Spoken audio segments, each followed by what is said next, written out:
I watched my mother sip her expensive champagne and laugh with her friends.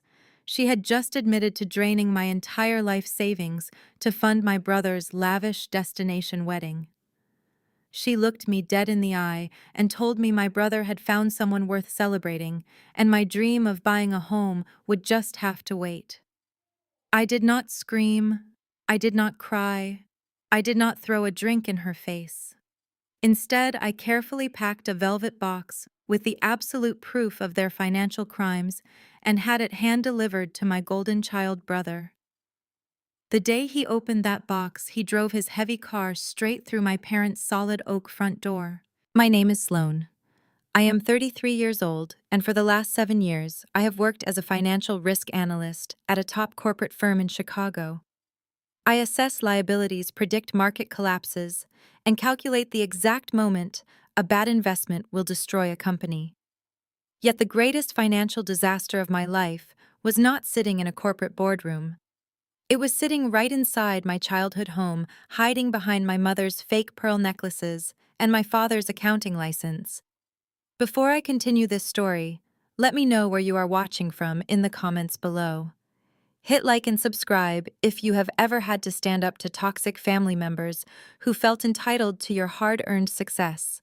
It started on a Tuesday afternoon. I was standing at the cold marble counter of my local bank branch. The air conditioning was humming loudly, and the distinct smell of sanitized paper hung heavily in the air. I had just signed the final preliminary paperwork to put down a massive deposit on my very first home. It was a beautiful 3-bedroom townhouse in a highly desired neighborhood. For 8 long years, I had worked 60-hour weeks. I skipped vacations, ignored expensive dinner invitations, and drove a beat-up old sedan just to save exactly $199,000 for this exact moment. The bank teller, a young man named Greg, was typing cheerfully at his keyboard. Suddenly, the rhythmic clicking stopped. His brow furrowed in confusion. He hit the backspace key 3 times, his eyes squinting hard at the bright monitor. He cleared his throat and looked up at me with a deeply uncomfortable expression. He lowered his voice to a hesitant whisper and told me that the wire transfer for my escrow account could not go through. He said there were insufficient funds. I let out a short, dismissive laugh. I told him that was completely impossible. I explained that I had checked the balance on my banking app just that morning, and the savings account held exactly $199,400. I politely asked him to refresh his system. Greg did not smile. Instead, he slowly turned the heavy computer monitor around so I could see the screen for myself. My stomach hit the floor so hard I felt physically sick. The bold black numbers on the screen read an available balance of $12.50. Greg pointed to a transaction line and explained that a domestic wire transfer of $199,000 was initiated and cleared 48 hours ago. He read the details aloud, stating it was authorized by Richard, the joint account holder. The funds were sent directly to a corporate account registered to a luxury resort down in Cancun. The air completely left my lungs. Richard, my father. I did not need an explanation for why his name was still on my account. It was a leftover artifact from my teenage years. When I was 16 and got my first summer job, my father, an accountant who prided himself on controlling the family finances, insisted on setting up a joint account. He claimed he wanted to help me build credit and advise me on my taxes. Over the years, as I built my career, I simply opened checking accounts at other banks, but kept this original savings account as my untouchable house fund. I never bothered to remove his name because, stupidly, I thought parents were the one safe investment you could make in this world. I did not scream at the teller. I did not break down crying in the middle of the lobby. A cold, absolute numbness washed over my entire body. I pulled my phone from my purse and immediately checked my brother Connor's social media pages. Connor is 35 years old. He is a highly successful dentist and the undisputed golden boy of our family. He could do no wrong in my parents' eyes.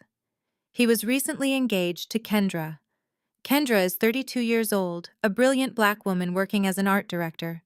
She comes from a wealthy, highly educated family in Atlanta, and her father is a prominent federal judge. Right at that exact moment, my parents were hosting Connor and Kendra's lavish engagement luncheon at an exclusive high-end restaurant overlooking the Chicago skyline. I thanked Greg, quietly turned around, and walked out of the bank. The bright afternoon sun felt freezing against my skin. I got into my car, gripped the steering wheel until my knuckles turned white, and drove straight toward the city center. The drive to the restaurant was a blur of traffic lights and honking horns, but my analytical mind was operating with terrifying clarity. I handed my keys to the valet without saying a word. I walked right past the elegant hostess stand, my heels clicking sharply against the polished hardwood floors. I ignored the polite inquiries of the waiting staff and navigated the maze of tables until I found the private dining room my parents had rented. The room was bathed in warm, golden light. Champagne glasses clinked merrily, and loud laughter echoed off the expensive acoustic wall panels. Connor was standing near the floor-to-ceiling windows, his arm wrapped tightly around Kendra's waist. Kendra looked absolutely stunning in a tailored silk dress, radiating the effortless grace of someone raised in high society. My mother Brenda was holding court at the head of the long table. She was wearing a flashy designer outfit she definitely could not afford on my father's salary, laughing loudly at a joke someone had just made, desperately trying to impress Kendra's relatives. I did not make a public scene. I walked directly up behind my mother, grabbed her firmly by the elbow, and pulled her out of her chair. I dragged her toward the heavy velvet curtains near the hallway entrance, away from the prying eyes of the guests. She aggressively yanked her arm away, adjusting her dress with a furious scowl on her face. She hissed at me, demanding to know what was wrong with me. She complained that I was late and insulted my appearance, saying I looked like I had just rolled out of a corporate cubicle. She ordered me to fix my hair because Kendra's parents were arriving any minute, and she refused to let me embarrass her in front of a federal judge. I stared at her, my voice dropping to a deadly quiet register. I asked her exactly where my money was. I asked her where the $199,000 from my savings account had gone. Brenda did not flinch. She did not look guilty, ashamed, or even slightly apologetic. She actually rolled her eyes at me and took a calm, relaxed sip of her mimosa. She adjusted a diamond stud earring and told me to stop being so dramatic. She shrugged her shoulders and said that Connor had finally found someone worth celebrating. She emphasized that Kendra came from a powerful, wealthy family, and they could not risk letting her parents think we were just ordinary peasants. She stated that Connor needed a spectacular destination wedding in Cancun that matched their high social status, so my father transferred my funds to secure the resort. I stood there feeling the ground open up beneath me. I stated plainly that they had stolen my life savings. I reminded her that money was meant for my house, the house I had sacrificed 8 years to afford. Brenda let out a short, incredibly condescending laugh. She looked me up and down with utter pity. She reminded me that I was 33 years old and still single. She asked what a single woman needed a big house for, joking that it would just collect dust. She declared that my brother was building a real legacy and starting a valuable family.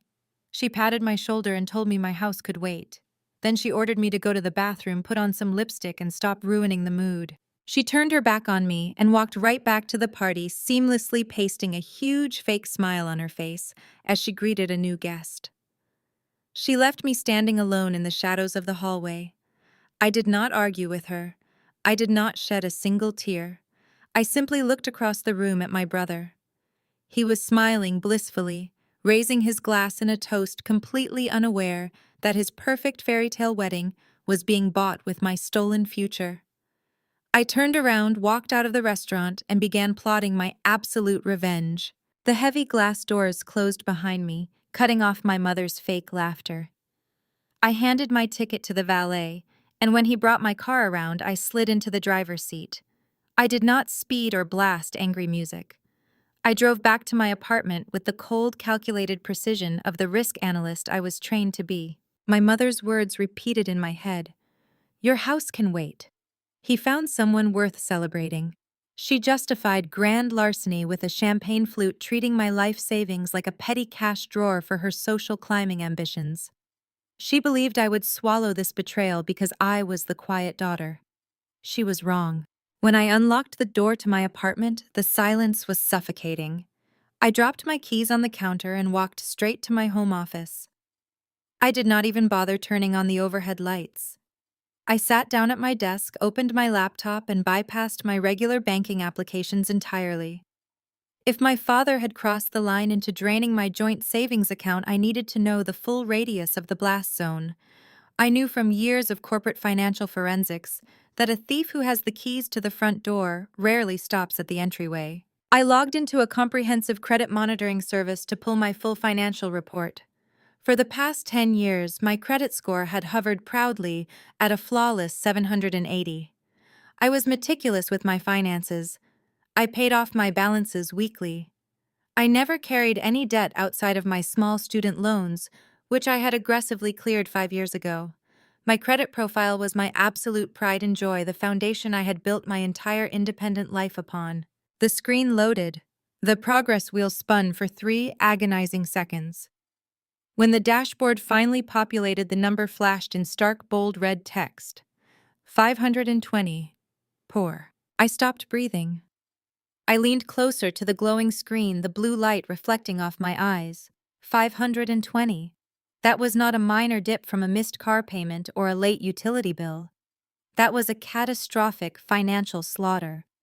My hands began to shake as I scrolled frantically down to the open accounts section of the report. There, sitting like a malignant tumor on my perfect financial profile, were 2 platinum credit cards I had never applied for. Both were maxed out to their $50,000 limits. Both were currently marked in severe delinquency, sitting at exactly 90 days past due. They had been opened 8 months ago. I clicked on the origination details to see the mailing address for the monthly statements. It was not my apartment in Chicago. It was a private post office box in a suburban zip code. I recognized the zip code immediately. It was the exact same neighborhood where my parents lived. The realization hit me like a physical blow to the chest. They had not just drained my cash savings. My father had committed full-blown identity theft. He had my social security number memorized because he used to file my taxes when I was in college. He knew my mother's maiden name, my first pet, and every security question answer required to bypass the bank's identity verification systems.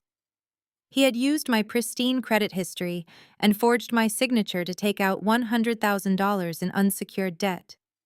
He had effectively ruined my name, my credit, and my ability to buy a home, rent a nice apartment, or even pass a high-level corporate background check for a promotion at my firm. My father was a certified public accountant. He knew exactly what he was doing.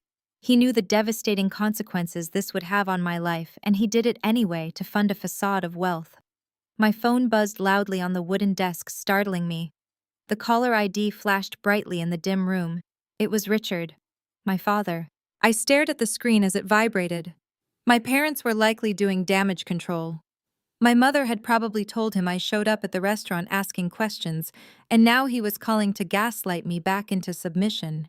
He expected me to cry, to beg for an explanation, to act like a victim. I let the phone ring 3 times, taking a deep breath to steady my racing heart. I controlled my breathing, locking away the shock and letting pure, unadulterated rage take the wheel. I slid my thumb across the screen to answer the call. I did not say hello. I just pressed the phone to my ear and waited in absolute silence for him to speak. "Sloan, your mother just called me." Richard's voice came through the speaker.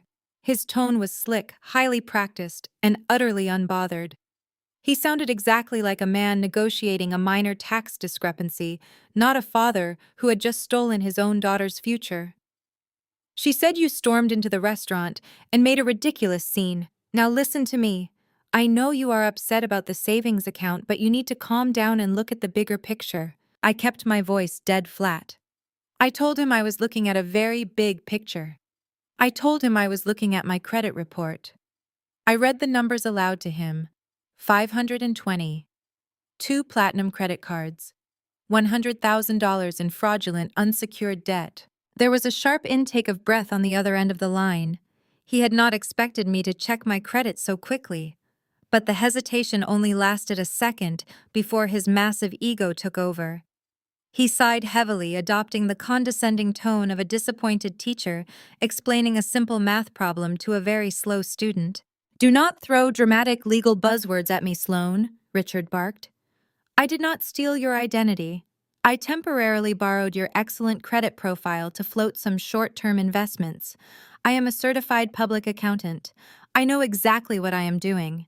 Connor's wedding is an investment into our family's social standing. Kendra's father is a federal judge, for God's sake. If we look poor, they will eat your brother alive. I stated plainly that he had forged my signature to commit wire fraud and identity theft. I told him that was a federal crime. His temper flared instantly. He shouted that he was going to pay it back after the wedding once some of his assets liquidated. He called me incredibly selfish. He demanded to know what I thought would happen if I went to the police. He threatened that he would lose his accounting license and go to federal prison. He said my mother would lose her house and end up on the street.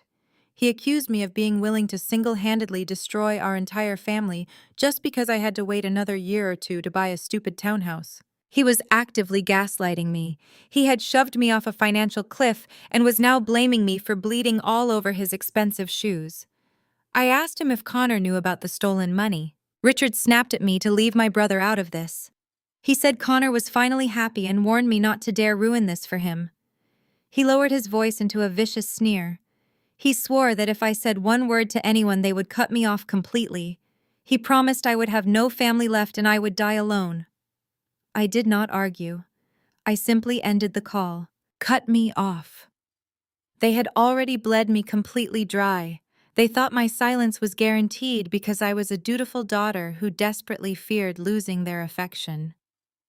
They did not realize they had just severed the exact emotional leash that held me back. I did not break down crying. I did not search for a therapist online or call a friend for sympathy. I opened a new browser window. It was time to make my first calculated move. I needed absolute proof, the kind of undeniable evidence that stands up in a federal court and destroys a reputation beyond repair. I knew my father very well. Richard was incredibly arrogant, but he was also notoriously lazy with technology.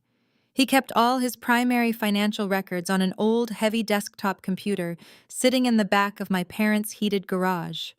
It was the same computer he used to file my taxes years ago. He never changed his passwords. I checked the time. It was 4 in the afternoon. The engagement party would run until at least 7, followed by expensive drinks at the country club. My parents' house would be completely empty for the next few hours. I grabbed my car keys and a high-capacity flash drive from my desk drawer. I drove straight back to the wealthy suburb where I grew up. I parked a block away, walking briskly up the driveway so the neighbors would not notice my car. I punched the familiar 4-digit code into the side door of the garage. The heavy door clicked open. The garage smelled like motor oil and my mother's expensive lavender detergent. I walked straight to my father's workbench in the back corner. I woke up the dusty monitor and typed in his password. It was my mother's birth year, just as I suspected. The screen unlocked, granting me full access to his entire financial life. I immediately dug into his local files and browser history. I did not just find the wire transfer receipts for the Cancun resort. I found something much worse. I uncovered the real reason my father was so desperate for cash. It was not just the wedding. He had been secretly day trading options and had lost hundreds of thousands of dollars. But what caught my eye next made my blood run cold. It was an email folder labeled with my brother's name. I clicked it open, realizing the nightmare was far deeper than I ever imagined. The screen illuminated the dark garage with a harsh white light as the folder contents loaded. There were dozens of PDF documents, all meticulously categorized by my father. The first file I opened was a commercial loan agreement. I scanned the terms, my eyes darting across the legal jargon until I found the property address. It was my brother's dental clinic. Connor had proudly opened his own private practice 3 years ago, a massive milestone that my parents bragged about endlessly.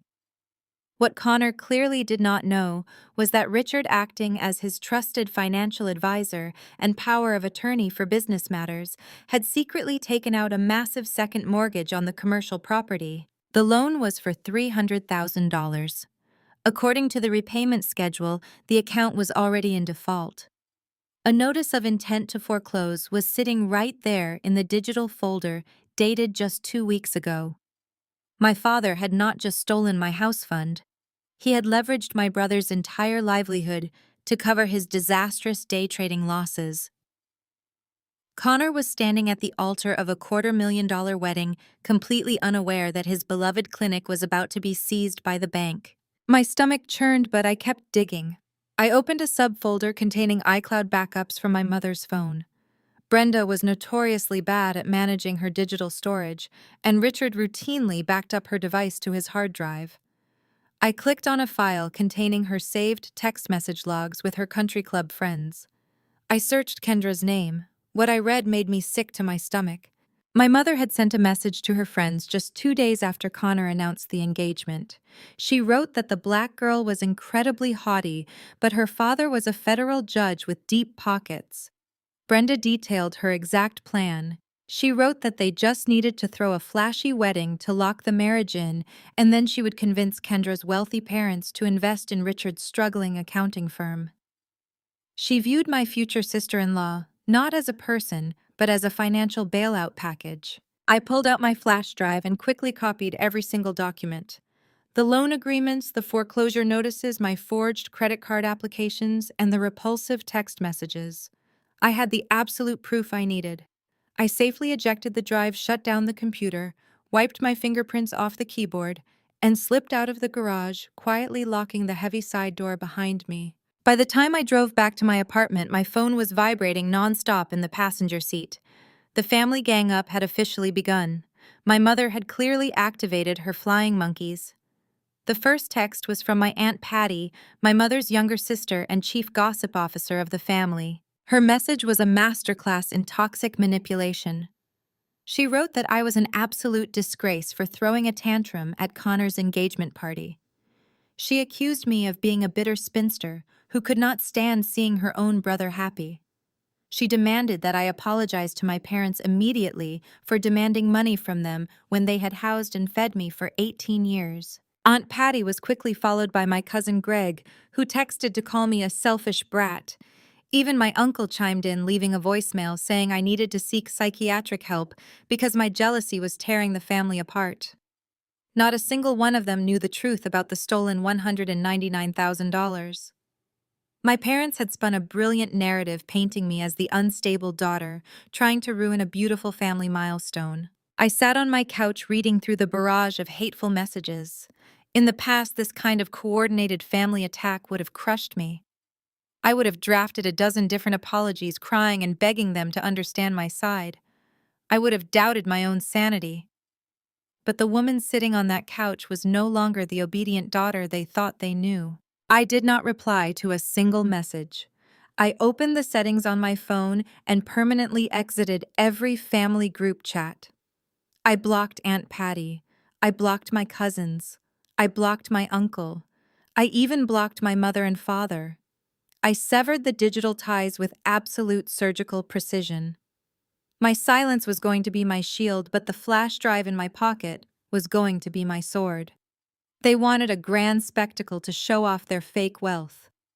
I decided right then and there that I was going to give them exactly what they asked for, but the explosive gift I was meticulously preparing would cost them absolutely everything they valued. By the next morning, my phone was mercifully silent, thanks to the block function, but the digital smear campaign was just shifting into high gear.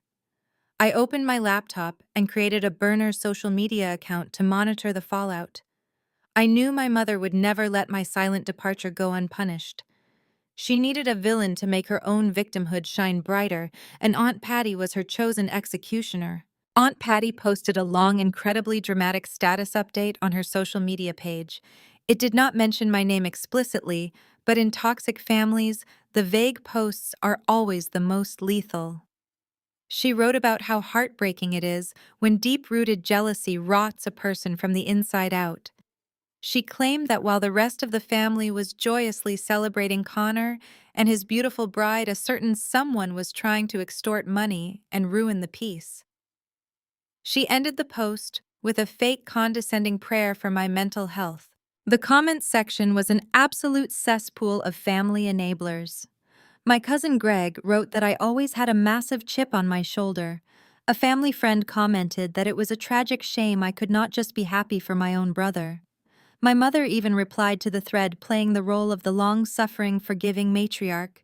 She typed out a massive paragraph saying she would always leave the door open for me to apologize, claiming she loved me, despite my quote-unquote severe financial instability and erratic behavior. The sheer audacity of her calling me financially unstable made me laugh out loud in my empty apartment. She was sitting in a house heading straight for foreclosure, wearing designer clothes bought with my stolen identity, while publicly calling me the unstable one. The smear campaign did not stop at social media. By Wednesday afternoon, the rumors had mutated and spilled into the real world. I received an email from an old family acquaintance who occasionally did business with my firm. She gently suggested I take some time off work, mentioning that she had run into my mother at the grocery store. My mother had apparently stood in the produce aisle and tearfully confessed to this woman that I was drowning in secret credit card debt. She lied and said I had aggressively demanded a $200,000 bailout from my father. When he refused, according to my mother, I threw a violent tantrum at the engagement party and stormed out. I realized exactly what they were doing. They were preemptively building a public narrative to explain my ruined credit.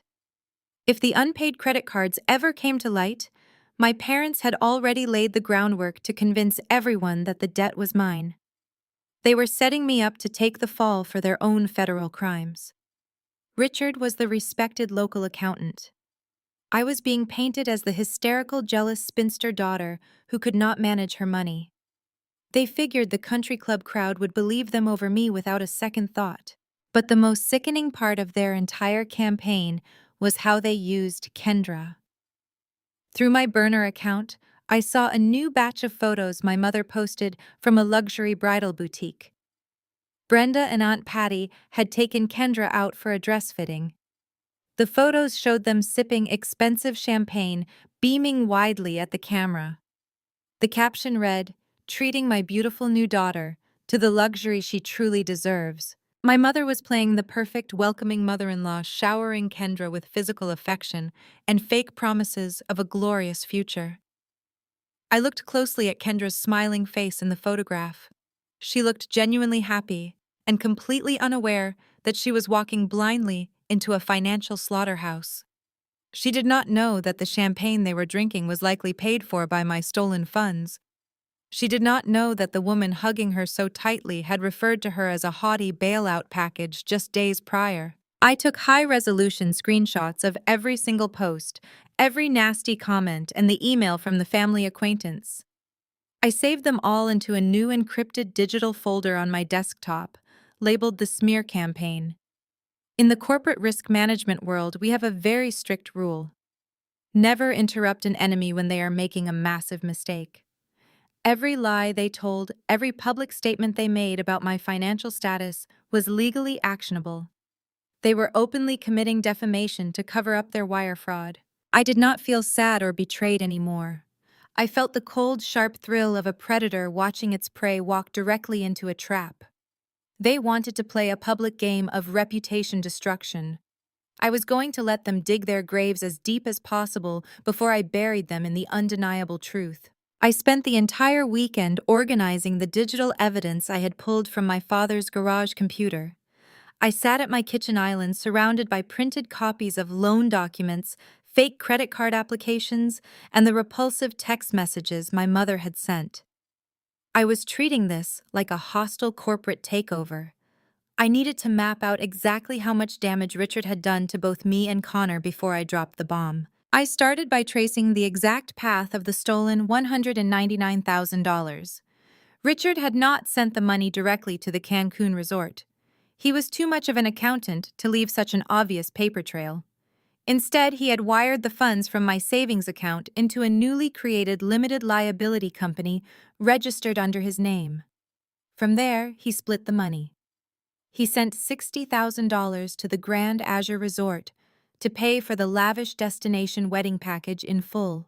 The remaining $139,000 was immediately transferred into his personal online brokerage account. I pulled up the transaction history I had saved from his desktop. It was worse than I thought. Richard was not just dabbling in stocks, he was actively day trading highly volatile options contracts trying to make back the money he had already lost.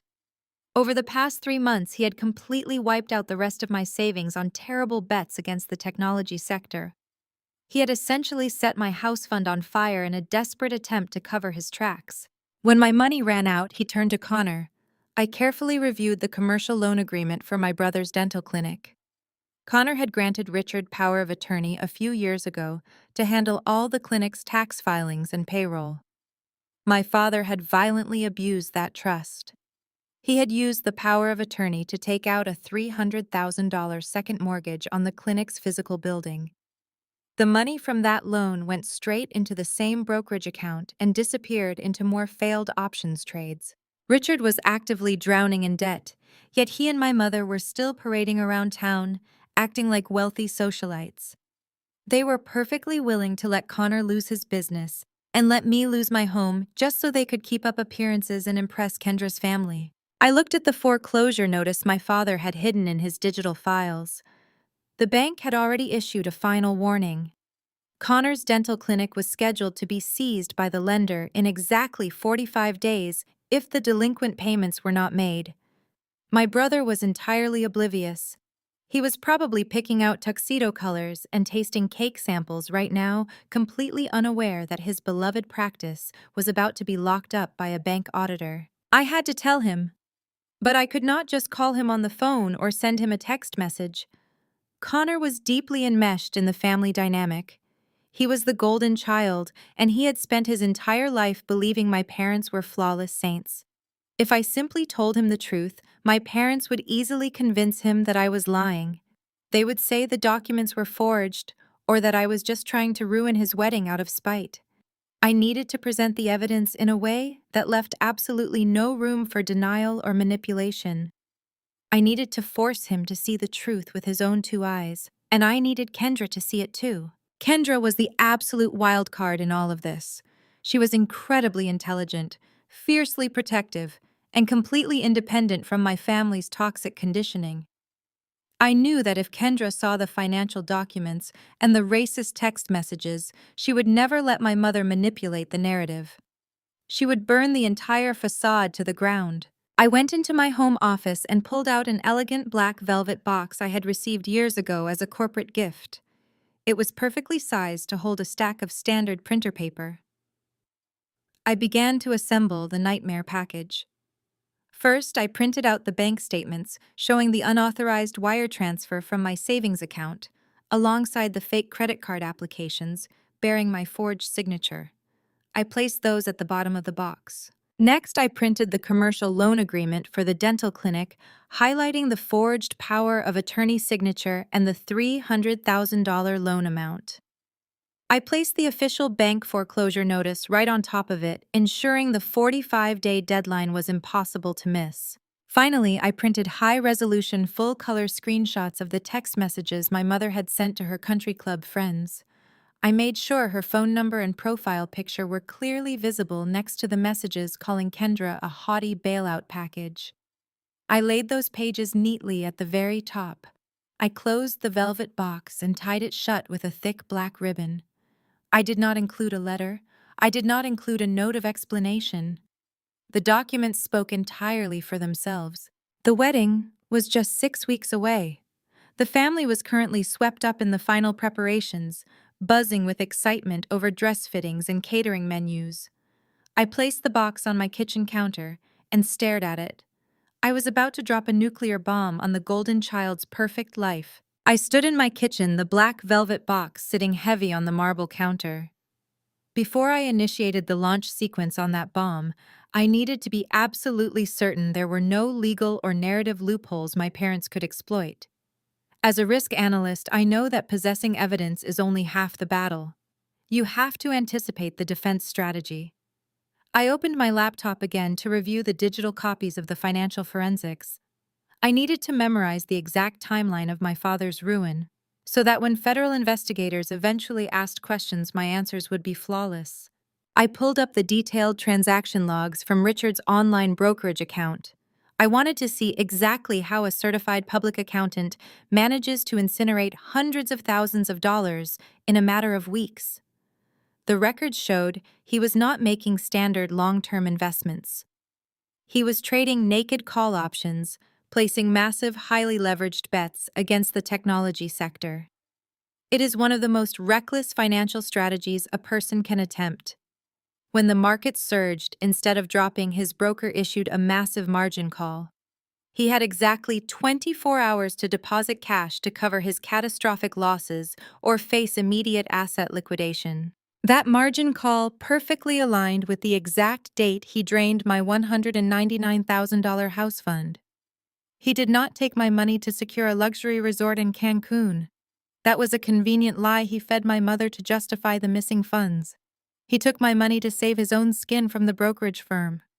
The $60,000 wedding deposit was just a desperate cover story, a fraction of the stolen cash used to keep his golden child oblivious while he gambled the rest away. But my savings were not enough to plug the bleeding. The market kept rising, and his short positions kept hemorrhaging cash. That was when he resorted to forging the power of attorney to secure the second mortgage on Connor's dental clinic. He treated his own children like disposable credit lines. Then I turned my attention back to the screenshots of my mother's text messages. I needed to ensure I fully understood the depth of her social climbing strategy. The messages were sent to a group chat she had with 4 other women from her exclusive country club. They were discussing the guest list for the engagement party. One of the women explicitly asked how Brenda felt about her perfect son marrying a black woman.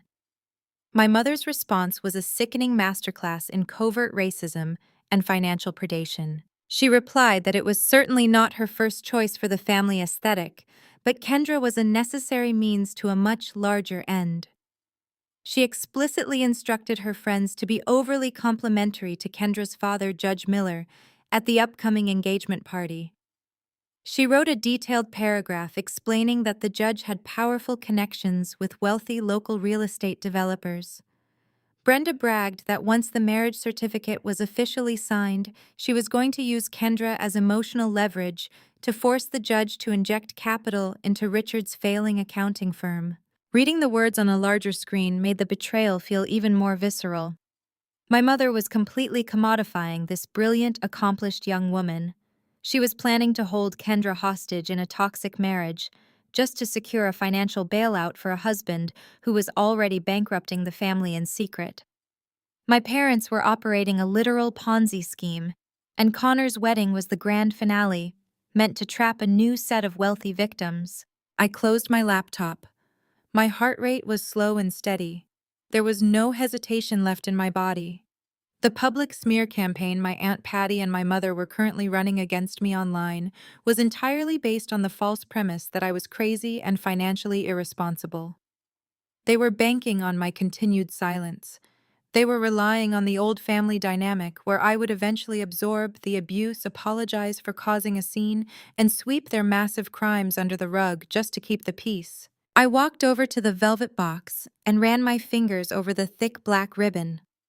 The peace they wanted was built on a foundation of federal fraud and disgusting prejudice.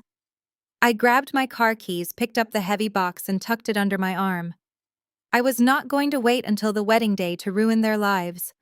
That would give my father far too much time to potentially move more money or take out another fraudulent loan in someone else's name. The strike needed to be immediate, undeniable, and totally devastating.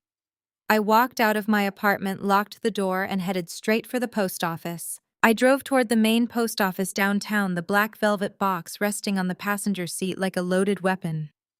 As I navigated through the late afternoon traffic, my mind kept circling back to the second mortgage documents I had just printed. I needed to fully process the sheer magnitude of the jeopardy my brother was in. Connor's dental practice was not just a business to him. It was his absolute pride and joy, the culmination of a lifelong dream. I remembered the exact day he opened the clinic 3 years ago. He had spent years grueling through dental school, accumulating his own massive mountain of student debt. He worked exhausting 60-hour weeks as a junior associate at a corporate dental chain just to scrape together enough capital to finally buy that commercial space. He had designed the comfortable waiting room himself. He knew every single patient by their first name. He was a genuinely good doctor who cared about his community. My father had taken all of that sweat, all of that sacrifice, and quietly used it as collateral for a reckless, desperate gamble on the stock market.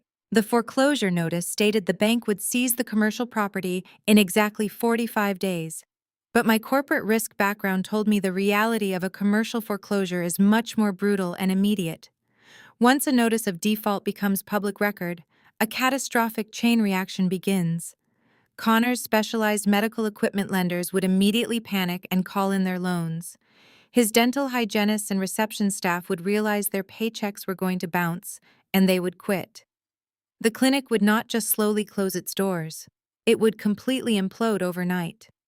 My father had effectively destroyed Connor's entire professional reputation and his primary source of income in one single stroke of a forged pen. Even worse was the immediate threat to Kendra.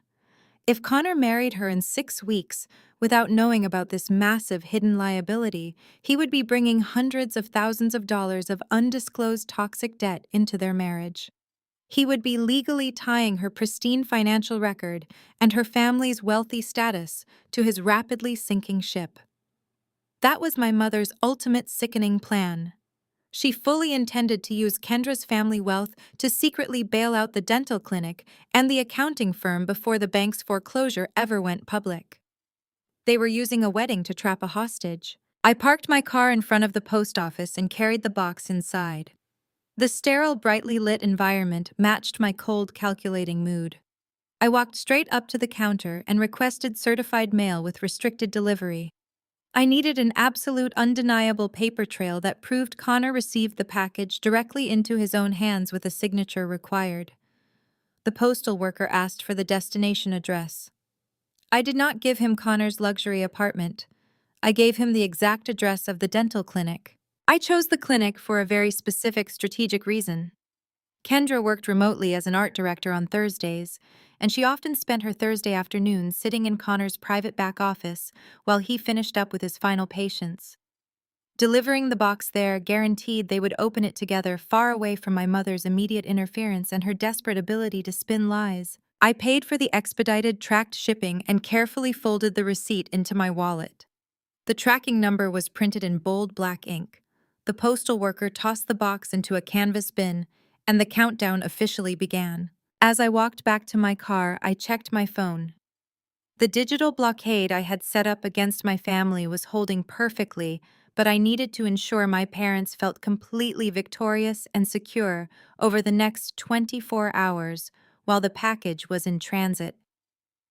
I opened my contacts and unblocked my mother's cell phone number, just long enough to send one carefully crafted, calculated text message. I wrote that I was completely exhausted from all the fighting.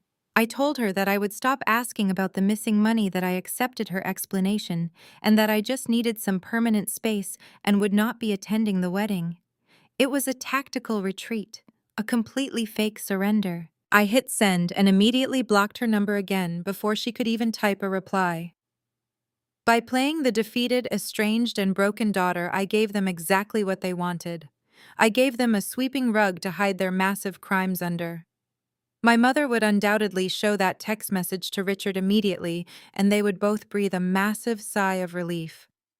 They would go to sleep that night, believing they had successfully stolen my savings, ruined my credit, leveraged my brother's entire business, and permanently silenced the only person who knew the truth. They had no idea a highly documented federal fraud case was currently sitting in the back of a postal truck, heading straight for their golden child. I walked back into my apartment and locked the deadbolt. The strange sense of weightlessness I felt was intoxicating. My fake surrender text had been sent, and the digital blockade was fully in place, but I needed to sell the performance completely to ensure they did not suspect a thing. I logged back into my burner social media account to watch them swallow the bait. My mother did not waste a single second. Within an hour of receiving my text, Brenda posted a highly stylized photograph of her and my father clinking expensive wine glasses on their back patio. The caption was a masterclass in passive-aggressive victory. She wrote how blessed she was that peace had finally been restored to the family, adding that forgiveness is a beautiful thing, especially when misguided souls finally see reason. The extended family immediately took this as a green light to celebrate my absolute defeat. Aunt Patty commented about how maturity and family loyalty always win in the end. They were all metaphorically dancing on my grave, completely convinced that they had successfully bullied me into accepting a massive financial theft. They thought I was sitting alone in my apartment, crying over my ruined credit score and feeling ashamed of my own perfectly justified anger. They could not have been more wrong. While they celebrated my forced submission, I was busy fortifying my own life and aggressively taking control of the narrative. My first priority was the townhouse I had worked so hard to buy. I called my real estate agent and explained that my primary financing had hit a severe fraud-related snag, but I was actively resolving the issue with federal authorities. I did not want to lose the property. I used my annual corporate bonus, which was safely deposited in a completely separate banking institution my father did not know about, to put down a non-refundable hold fee on the house. I was absolutely not going to let my parents' theft derail my actual dream.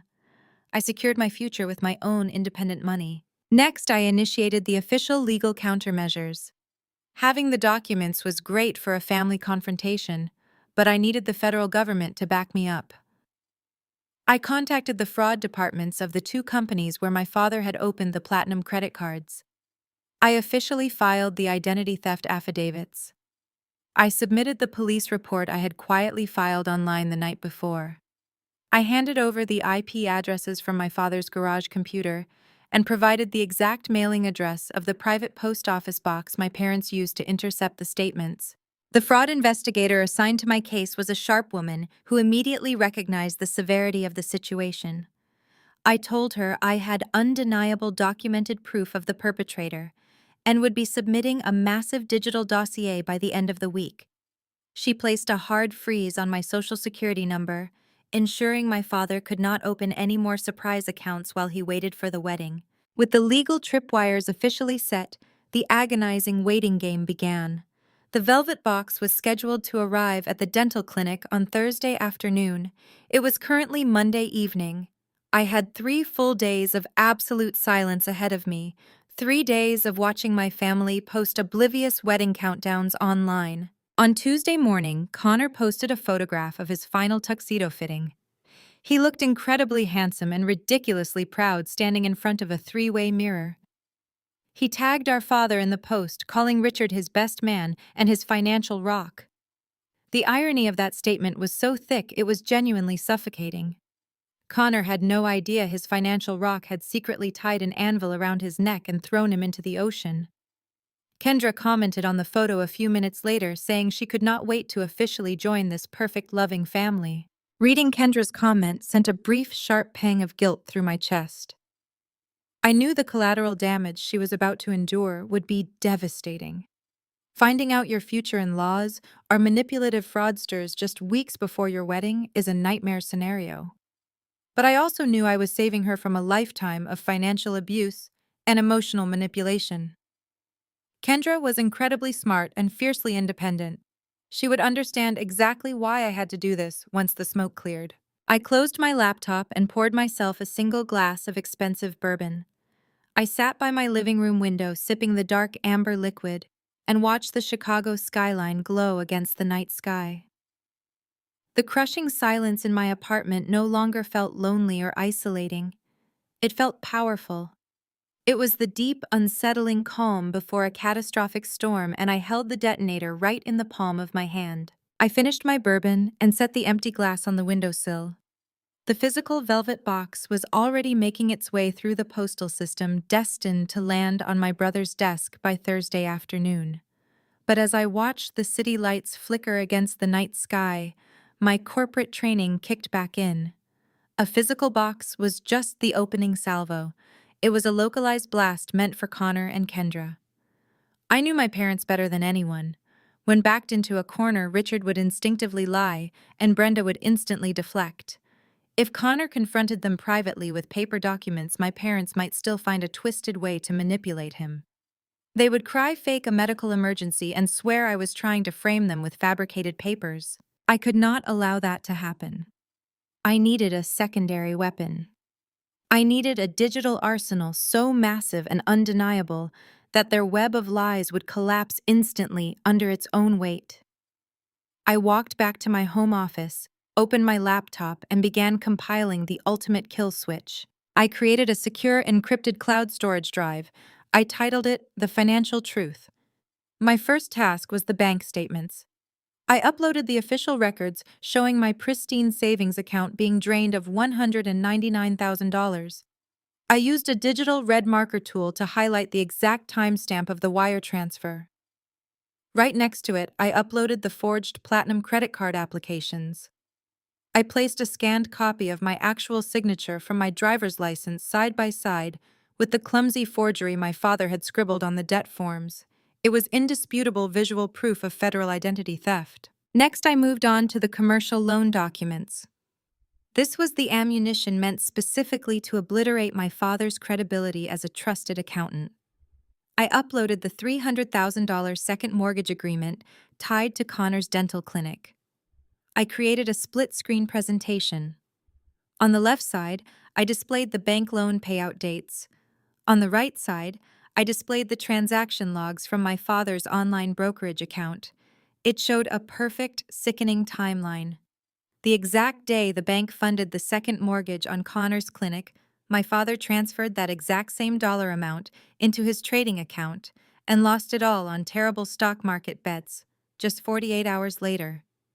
It proved beyond a shadow of a doubt that the money did not go to family investments. It went straight into the garbage. Finally, I needed to arm Kendra and her family. I uploaded the high-resolution screenshots of my mother's text messages. I dug deeper into the files I had pulled from the garage computer and found even more repulsive conversations.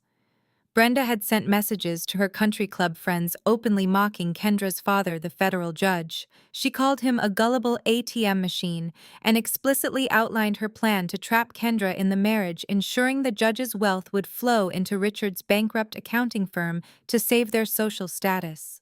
I compiled all of this into a single, easily navigable digital dossier. I generated a secure shareable web link. Then I opened my email client. I drafted a new message and pasted the link right at the top. I added the email addresses of every single person who had participated in Aunt Patty's online smear campaign against me. I added my cousin Greg, my uncle, and every extended family member who had called me crazy. But I did not stop there. I added the official contact email for the board of directors at my parents' exclusive country club. And most importantly, I found the professional email address for Kendra's father, the Honorable Judge Miller. I did not write a long emotional explanation in the body of the email. I simply wrote for those inquiring about my sudden departure from the family and my financial stability. The attached legal and financial records will provide complete clarity. I saved the email in my drafts folder. It was locked, loaded, and aimed squarely at the heart of my parents' fake empire. If they tried to deny the physical documents in the velvet box, all I had to do was click one button, and their entire social and professional world would instantly vaporize. With my digital arsenal fully compiled, I spent Wednesday finalizing my formal reports.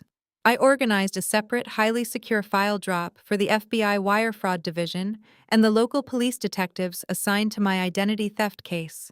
I categorized everything by the specific federal statutes my father had violated: bank fraud, wire fraud, aggravated identity theft. It was a federal prosecutor's absolute dream package. By Wednesday night, the trap was completely set. There was nothing left to do but wait for the Postal Service to deliver the spark. I went to bed early, sleeping more soundly than I had in years. Tomorrow was Thursday. Tomorrow the golden child was going to open his mail. Thursday morning arrived with heavy gray clouds rolling in off Lake Michigan, matching the cold, unyielding tension in my chest. This was the day of impact. I stood in my kitchen drinking black coffee, mentally running through the checklist one final time. The digital kill switch was sitting safely in my email drafts folder, fully loaded and ready to deploy at a moment's notice. The federal fraud reports had all been successfully filed and received by the authorities. Now everything depended on the physical delivery of the velvet box. I checked the postal tracking number on my phone. The package had arrived at the local distribution center near Connor's clinic at 4 in the morning. It was currently out for delivery. I knew the mail carrier usually arrived at the commercial medical complex around 2 in the afternoon. That gave me 6 hours to wait. 6 hours of agonizing suspense. I decided I could not just sit in my apartment and stare at the wall. I needed to maintain the illusion of my normal, defeated routine. I got dressed in a sharp blazer and slacks, grabbed my laptop bag, and headed into my corporate office. Walking into the bustling financial firm felt surreal. All around me, analysts were loudly debating market fluctuations and corporate liability, completely unaware that I was currently orchestrating the total financial destruction of my own family. I sat at my desk opening spreadsheets and pretending to review quarterly risk assessments, but my eyes kept darting to the clock in the bottom corner of my screen. 11 in the morning, 12 noon, 1 in the afternoon. Every minute felt like an hour. At 1:30, I logged back into my burner social media account just to check the pulse of the enemy camp. My mother had just posted another update. It was a picture of her standing in her expansive, heavily mortgaged kitchen, holding a massive stack of thick, cream-colored envelopes. The caption enthusiastically announced that the formal wedding invitations were officially going out in the mail today. She tagged Kendra and Connor, adding a string of heart emojis. I stared at the photo, feeling a twisted sense of poetic justice. My mother was mailing out beautiful, expensive invitations to a fake wedding funded by federal wire fraud. Meanwhile, the Postal Service was simultaneously delivering an entirely different kind of invitation to her precious golden child. An invitation to reality. At exactly 2:15, my phone buzzed on the desk. It was an automated text message from the Postal Service. The tracking status had officially updated, delivered. Signed for by receptionist at front desk. My heart hammered against my ribs. The box was inside the building. Now the timing was entirely out of my hands. I knew Connor usually finished his final patient around 3 o'clock on Thursdays. After that, he always retreated to his private back office to review charts and complete administrative work. That was when he would find the package. And because it was Thursday, Kendra would be sitting right there with him working on her laptop.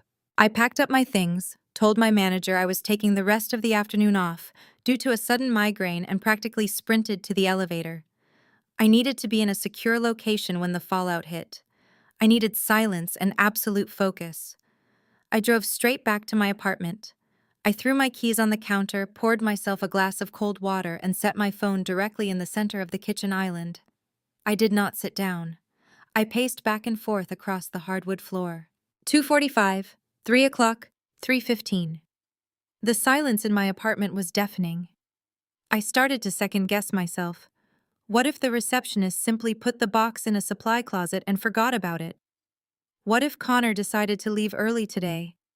What if he took the box home and opened it in front of my parents instead of Kendra? I squeezed my eyes shut, forcing the panic down. I had analyzed the variables. The delivery was highly restricted. The box was heavy and distinctly unique. It would demand immediate attention. I just had to trust the process. At 3:30, my phone finally lit up. It was not a phone call. It was a single text message from an unknown number. I walked slowly to the kitchen island, my breath catching in my throat. I picked up the device and looked at the screen. The message was short, sharp, and terrifyingly clear. It simply read, "I know." I stared at the two words. The area code matched Atlanta, Georgia. It was Kendra. She had opened the box. She had seen the forged loan documents tied to the very clinic she was sitting inside. She had read the sickening, racist text messages my mother sent about her family. The explosive package had successfully detonated right in the center of the golden child's perfect life. The shockwave was about to hit. I stared at the glowing screen of my phone, the two words from Kendra burning into my retinas. I did not type a reply. There was nothing left to say. The truth was fully in her hands. Knowing Kendra, she was already dissecting every single forged signature and every racist text message with the cold precision of a judge's daughter. My hands were trembling not from fear, but from a massive surge of adrenaline. I walked over to the liquor cabinet, my heels clicking against the hardwood floor. I reached for the expensive bourbon I kept for special occasions. I poured a generous measure into a heavy crystal glass. The dark amber liquid splashed against the sides. I took a slow, burning sip, letting the heat ground me. I stood by the window looking out over the city and mentally calculated the sequence of events currently unfolding inside that clinic. I vividly pictured Connor sitting at his mahogany desk, casually cutting the black ribbon expecting a late engagement gift. I imagined the absolute confusion washing over his face as he pulled out the commercial loan documents, his eyes locking onto the bank foreclosure notice. He would see his own signature clumsily forged by the man he idolized, but the real detonation would not come from the financial ruin. It would come from Kendra. I pictured her picking up the screenshots of my mother's group chat. I knew she would go completely terrifyingly silent. She would read my mother calling her a haughty bailout package and realize the warm family she was joining was actually a predatory financial trap. The bourbon warmed my chest, settling my racing heart. I walked back to the kitchen island and picked up my phone again. I needed a direct line of sight to Ground Zero. Years ago, my father had insisted on installing a state-of-the-art security camera system around their suburban house. He wanted to show off to the neighbors. Since he was technologically illiterate, he forced me to set up the network. I created the master administrative account, linked it to my personal email, and simply logged him in as a guest user. He never bothered to change the passwords or revoke my access. I opened the security application on my phone. The dashboard loaded, displaying 4 live high-definition video feeds. The driveway, the front porch, the backyard patio, the heavy oak front door. Everything was perfectly quiet at my parents' house. My mother's car was parked in the driveway. The pristine lawn looked peaceful under the late afternoon sky. It was a perfect facade of upper-middle-class tranquility, but I knew exactly what was happening inside. My parents were probably sitting in their living room finalizing the seating chart for the Cancun wedding, completely oblivious to the fact that their entire empire of lies had just been violently dismantled across town. I carried my bourbon to the living room couch and sat down.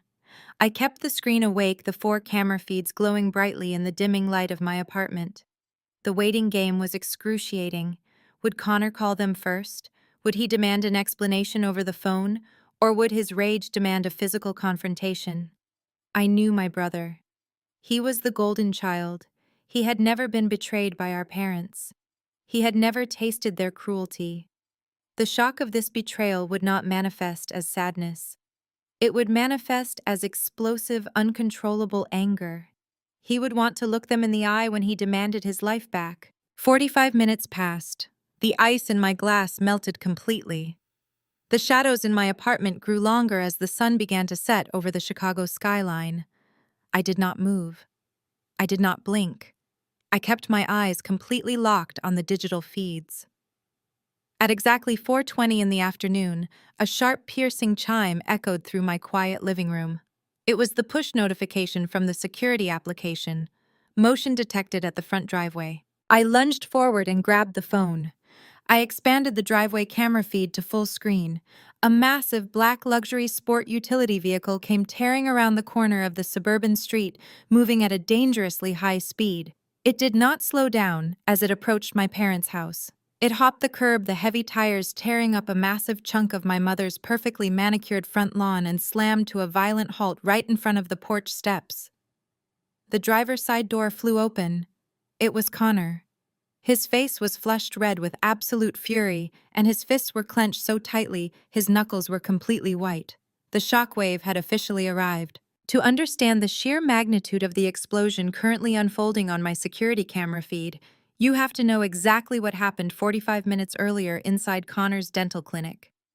I later learned every single detail of this moment from Kendra, who recounted it to me with the cold, precise accuracy of a seasoned prosecutor. The last patient of the day had just left. The clinic was quiet, smelling faintly of sterile mint and expensive leather.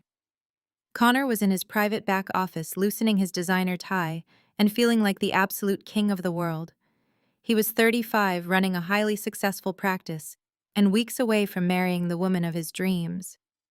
Kendra was sitting on the comfortable leather sofa across from his mahogany desk, casually scrolling through her tablet, reviewing premium floral arrangements for their luxury reception in Cancun. They were living in a perfect, blissful bubble of fake security. At exactly 2:15, the front desk receptionist knocked on the heavy wooden door. She stepped into the office holding the black velvet box I had mailed. She apologized for the interruption, but explained that the courier required a direct physical signature from Connor himself. Connor smiled, signed the digital pad, and thanked her.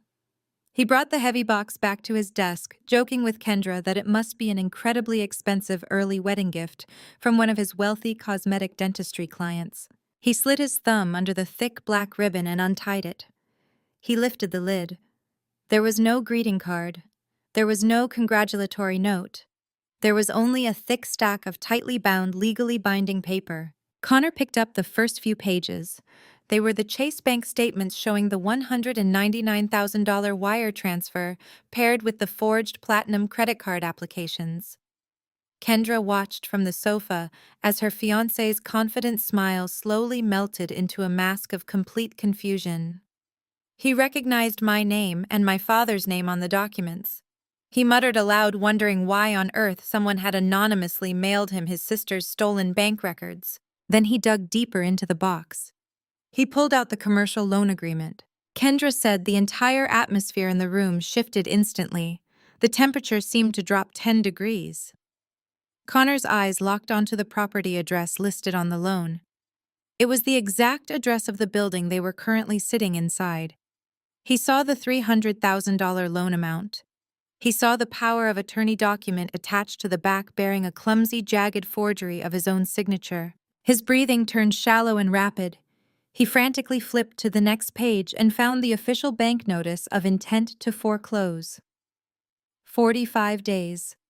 He had exactly 45 days before the bank sent auditors to lock the doors, seize his expensive medical equipment, and publicly destroy his entire professional reputation.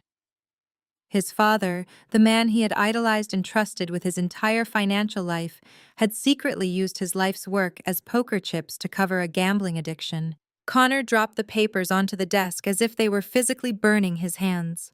He fell back into his executive chair, gripping his hair, hyperventilating as the golden child illusion violently shattered into a million jagged pieces. While Connor was struggling to draw oxygen into his lungs, Kendra stood up from the sofa. She walked over to the desk and looked inside the velvet box. She saw the bright full-color screenshots of the text messages resting at the very bottom. She picked them up. Kendra did not panic. She did not cry.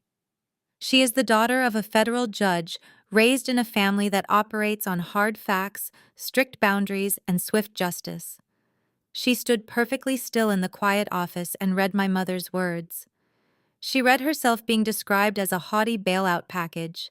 She read Brenda's detailed predatory instructions on how to butter up her father. She read the sickening strategy to trap her in a marriage, just to extort the judge's wealth and save Richard's failing accounting firm. Kendra looked at the printed texts, then looked at the forged foreclosure documents on the desk, and finally looked at her fiancé, who was currently having a massive panic attack. She realized in a fraction of a second that they were both victims of a massive coordinated Ponzi scheme orchestrated by my parents. The lavish Cancun wedding was not a celebration of their love. It was a brightly lit stage designed to trap her family's money. Kendra calmly reached into her designer purse and pulled out her cell phone. She found my number in her contacts. She typed the 2 words I had received in my apartment. I know. She hit send, then dropped her phone back into her purse. She looked at Connor. He was staring at the wall, his face drained of all color, his eyes wide with a terrifying, unadulterated rage. He did not say a single word to Kendra. He simply grabbed his car keys off the mahogany desk, turned around, and stormed out of the office. He bypassed the receptionist, pushed through the heavy glass doors of the clinic, and marched straight toward his black Range Rover. Kendra followed right behind him, her face a mask of absolute icy resolve. The fuse had burned all the way down, and the bomb was heading straight for my parents' front door. The camera feed on my phone screen captured every single frame in high definition. The heavy tires of Connor's luxury sport utility vehicle tore deep, muddy trenches through the pristine green grass my mother obsessed over. He slammed on the brakes, sending chunks of sod and wet dirt flying onto the immaculate concrete walkway. He did not even bother turning off the engine. The heavy vehicle idled loudly on the ruined lawn. The driver's side door swung open and Connor stepped out. I had never seen my brother look like this. The polished professional demeanor of the successful dentist was entirely gone. He looked like a man who had just been violently woken up from a lifelong coma. He marched up the brick steps with heavy, determined strides. My parents' prized solid oak front door stood between him and his revenge. My mother had specially imported that door and bragged about its exorbitant cost to anyone who would listen at her country club. Connor did not ring the doorbell. He did not turn the handle. He lifted his heavy leather boot and delivered a devastating violent kick directly to the center of the wood. The sound of splintering oak was so loud, the audio feed on my phone temporarily clipped. The heavy deadbolt ripped straight out of the reinforced door frame, sending wooden shrapnel flying into the foyer. The door flew open, slamming against the interior hallway wall with a deafening crash, leaving a massive dent in the expensive silk wallpaper. I immediately swiped my screen, switching from the outdoor driveway camera to the living room feed. My parents were sitting comfortably on their pristine white linen sofas. The expensive glass coffee table was completely covered in cream-colored envelopes, silver wedding ribbons, and high-end calligraphy pens. Richard dropped his pen in shock. Brenda screamed, dropping a massive stack of invitations onto the hardwood floor. They both jumped to their feet, staring in absolute horror at the hallway entrance. They clearly expected an armed home invader. Instead, their precious golden child came storming into the room like a Category 5 hurricane, clutching the black velvet box and the stack of documents in his shaking hands. Richard puffed out his chest, trying to instantly reassert his patriarchal authority. He demanded to know what on earth Connor was doing, shouting angrily about the broken door and the ruined landscaping. Brenda rushed forward, her hands raised in a frantic, placating gesture. True to her toxic nature, she immediately assumed the worst of me. She cried out, asking if Sloane had done something horrible to ruin his day, promising she would fix whatever I had allegedly broken. Connor let out a raw, entirely humorless laugh that echoed harshly through the high ceilings of the living room. He did not let her touch him. He slapped her manicured hands away and violently threw the heavy stack of papers directly onto the glass coffee table, scattering the pristine wedding invitations in every direction. Connor grabbed the bank foreclosure notice and shoved it mere inches from our father's face. He screamed at the top of his lungs, demanding to know if Richard thought he was a complete idiot. He demanded to know exactly why a $300,000 second mortgage was taken out on his clinic without his knowledge, and why the bank was threatening to seize his business in 45 days. Richard physically recoiled, as if he had been struck. The color instantly drained from his face, leaving him a sickly shade of pale gray. The slick, arrogant accountant persona completely vanished. He stuttered, taking a clumsy step back, his eyes darting toward the front door, as if desperately searching for an escape route. Brenda looked down at the official bank documents, her mouth opening and closing silently. Before Richard could formulate a single deceptive lie, a second figure stepped into the living room camera frame. It was Kendra.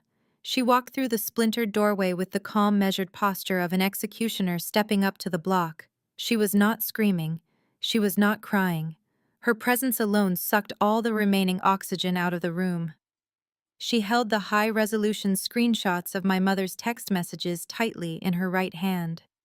My mother saw Kendra and immediately panicked, trying to rapidly pivot back to her fake, welcoming mother-in-law persona. She gasped desperately, trying to force a warm smile onto her terrified face. She reached out toward Kendra, completely oblivious to the fact that Kendra was holding the exact proof of her racism and manipulation. She was about to learn that Kendra was not playing their twisted family games anymore. Kendra ignored my mother entirely. She walked past Brenda as if the woman were invisible and stopped at the coffee table. She reached into her purse, pulled out her phone, and tapped the screen. My phone resting on my couch immediately chimed with an incoming video call. It was Kendra. I answered. My face appeared on her screen, and she turned it around so my parents could see me. She propped the phone against a crystal vase, giving me a front row seat to the absolute carnage. The video call audio replaced the muffled sound of my security cameras. I heard every jagged breath my parents took. "Sloan," my mother gasped, her fake smile collapsing into pure panic. She looked from the screen to Kendra, her eyes darting wildly. "What is this? Why is she on the phone, Kendra, sweetheart?" "Sloan is going through a severe mental health crisis. I told you this. You absolutely cannot listen to her. She is incredibly sick." Kendra did not raise her voice.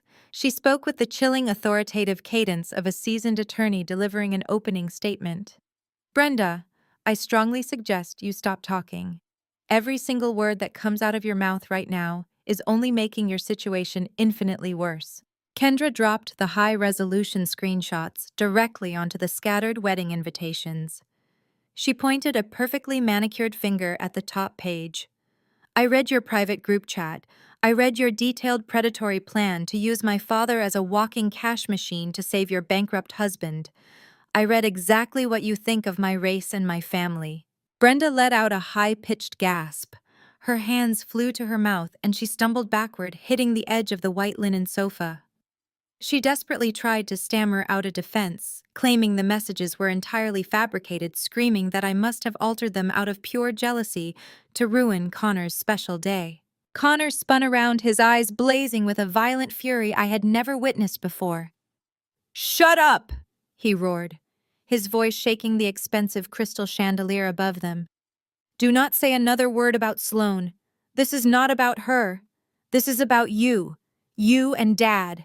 Connor stepped aggressively toward our father, his chest heaving with exertion. Richard was literally pressed flat against the living room wall, his slick accountant persona completely annihilated. "The clinic, Dad," Connor growled, his fists clenched tightly at his sides. "You forged my signature. You put a $300,000 lien on my business, the practice I built with my own bare hands. Tell me it is a fake document. Look me right in the eye and tell me Sloan somehow faked a certified bank foreclosure notice." Richard swallowed hard. Sweat was visibly beading on his forehead, rolling down his temples. He raised his hands in a pathetic, trembling gesture of surrender. "Connor, son, you have to understand business. The stock market took a massive, unexpected downturn. It was a temporary liquidity issue. I was going to pay it all back before the wedding. I was simply trying to secure our long-term family legacy." "Legacy!" Connor screamed, grabbing a handful of the expensive cream-colored wedding invitations and throwing them forcefully right at Richard's face. "You stole my sister's house fund to pay for a party, and you stole my medical clinic to pay for your gambling addiction. There is no legacy here. You are a disgusting federal criminal." I watched the entire confrontation unfold through the screen, sitting completely still in my quiet apartment. My parents were entirely cornered. They had nowhere left to run, no lies left to spin. The golden child was finally seeing the real monsters hiding behind the country club memberships. Brenda began to sob loudly, utilizing the theatrical victimhood crying she always deployed when she was losing control. She dropped to her knees, clutching desperately at Connor's pant leg, begging him to understand that they did it all for him so he could have the beautiful life he deserved. Kendra stepped forward and physically pulled Connor away from my mother's grasping hands. She looked down at Brenda with an expression of absolute disgust. "Do not insult his intelligence, Brenda. You did not do this for Connor. You did this to preserve your own fake social status. You used his wedding as a trap to secure my family's money." Kendra turned her intense gaze toward Richard. "And you, Richard, you thought you were so incredibly clever hiding behind your accounting license. You thought you could commit massive wire fraud and simply bully your daughter into silence. Well, you clearly underestimated Sloan, and you severely underestimated me. My father is not a bailout package. He is a powerful federal judge who destroys financial predators." Richard visibly shrank under Kendra's intense glare. He opened his mouth, desperately trying to formulate a defense. He sputtered about misunderstandings and temporary cash flow issues. He actually had the audacity to suggest that people of their elevated social standing needed to stick together during minor financial hiccups. He tried to use a calm professional tone as if they were sitting in a boardroom negotiating a minor tax discrepancy. Kendra did not even blink. She stood her ground and told him that her family's social standing was built on upholding the law, not on stealing from children to fund illegal stock market bets. My mother, still kneeling on the floor, tried to pivot her strategy. She reached out toward Kendra again, pleading that the wedding was only weeks away. Brenda cried that the invitations were already printed and scattered across the floor, begging Kendra not to let a silly family disagreement ruin the most beautiful day of her life. She promised they would figure out the money situation later, insisting that love and family unity were the most important things. Kendra looked down at my mother with an expression of pure, unadulterated ice. She stated plainly that there was not going to be a wedding in Cancun. She explained that the exact moment she saw the forged documents in Connor's office, she made a phone call. She did not call her wedding planner to cancel the expensive floral arrangements. She called her father in Atlanta. I watched my father's face contort in genuine terror at the mention of the judge. Kendra explained that her father was highly connected with federal banking regulators. She told my parents that she had immediately sent him secure digital copies of the forged wire transfer authorizations I had provided in the velvet box. Within an hour, her father had contacted the fraud division at the bank and the federal authorities responsible for monitoring international wire transfers. Kendra delivered the fatal blow with absolute precision. She announced that the $60,000 payment sent to the Grand Azure Resort in Mexico had been officially flagged as the direct product of wire fraud. She explained the legal mechanism perfectly. She told Richard that by sending stolen funds across international borders, he had triggered an immediate federal jurisdiction alert. The transaction was completely frozen. The luxury resort management had been explicitly notified that the funds were part of an active criminal investigation. The wedding package was canceled, and the resort had permanently banned my parents from the property. Brenda let out a guttural, horrifying shriek. It was not a cry of remorse for what she had done to me or for the massive danger she had put Connor in. It was a scream of pure, unfiltered social panic. She wailed loudly about what she was going to tell her wealthy friends at the country club. She completely ignored the fact that her husband was facing years in federal prison and her son was on the verge of losing his entire medical practice. Her only concern was the sheer public embarrassment of a canceled luxury destination wedding. Richard tried to take a desperate step toward Connor, his hands shaking violently. He begged his son to talk some sense into Kendra. He pleaded with Connor to call the resort immediately and use his own business credit cards to secure the venue, promising he would pay him back with interest once his stock portfolio rebounded. He actually asked Connor to take on massive personal debt just to save face in front of their social circle. That specific request was the absolute breaking point. The sheer audacity of Richard asking his son to finance a fake wedding while actively holding a fraudulent $300,000 mortgage over his head snapped whatever remaining thread of familial loyalty Connor had left. The golden child illusion was completely dead. Connor stepped directly in front of Kendra, physically shielding her from our father. He told Richard that he was dead to him. He looked at the scattered cream-colored envelopes on the glass coffee table, and then looked at the two people who had raised him.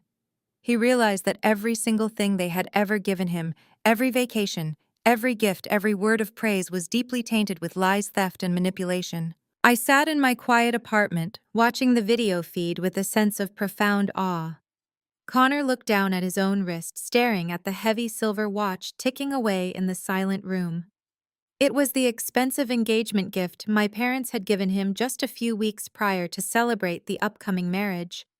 The realization of exactly how that luxury gift was funded washed over his face, replacing his shock with a cold, destructive rage. Connor slowly unclasped the heavy silver Rolex from his wrist. My parents had presented it to him at the country club just 3 weeks ago, staging a massive public spectacle. They had hired a professional photographer to capture the exact moment they handed over the velvet box, loudly proclaiming it was a family heirloom meant to symbolize his bright future. Now, Connor held the expensive timepiece by its thick metallic band, staring at it as if it were coated in a deadly poison. He looked at Richard, his eyes entirely devoid of the deep respect he had blindly shown his father for 35 years. He did not say a single word.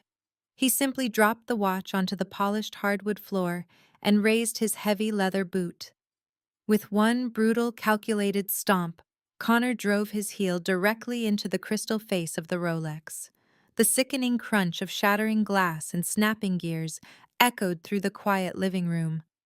Brenda shrieked, as if she had been physically stabbed. Richard flinched violently, stepping backward until his shoulders hit the wall.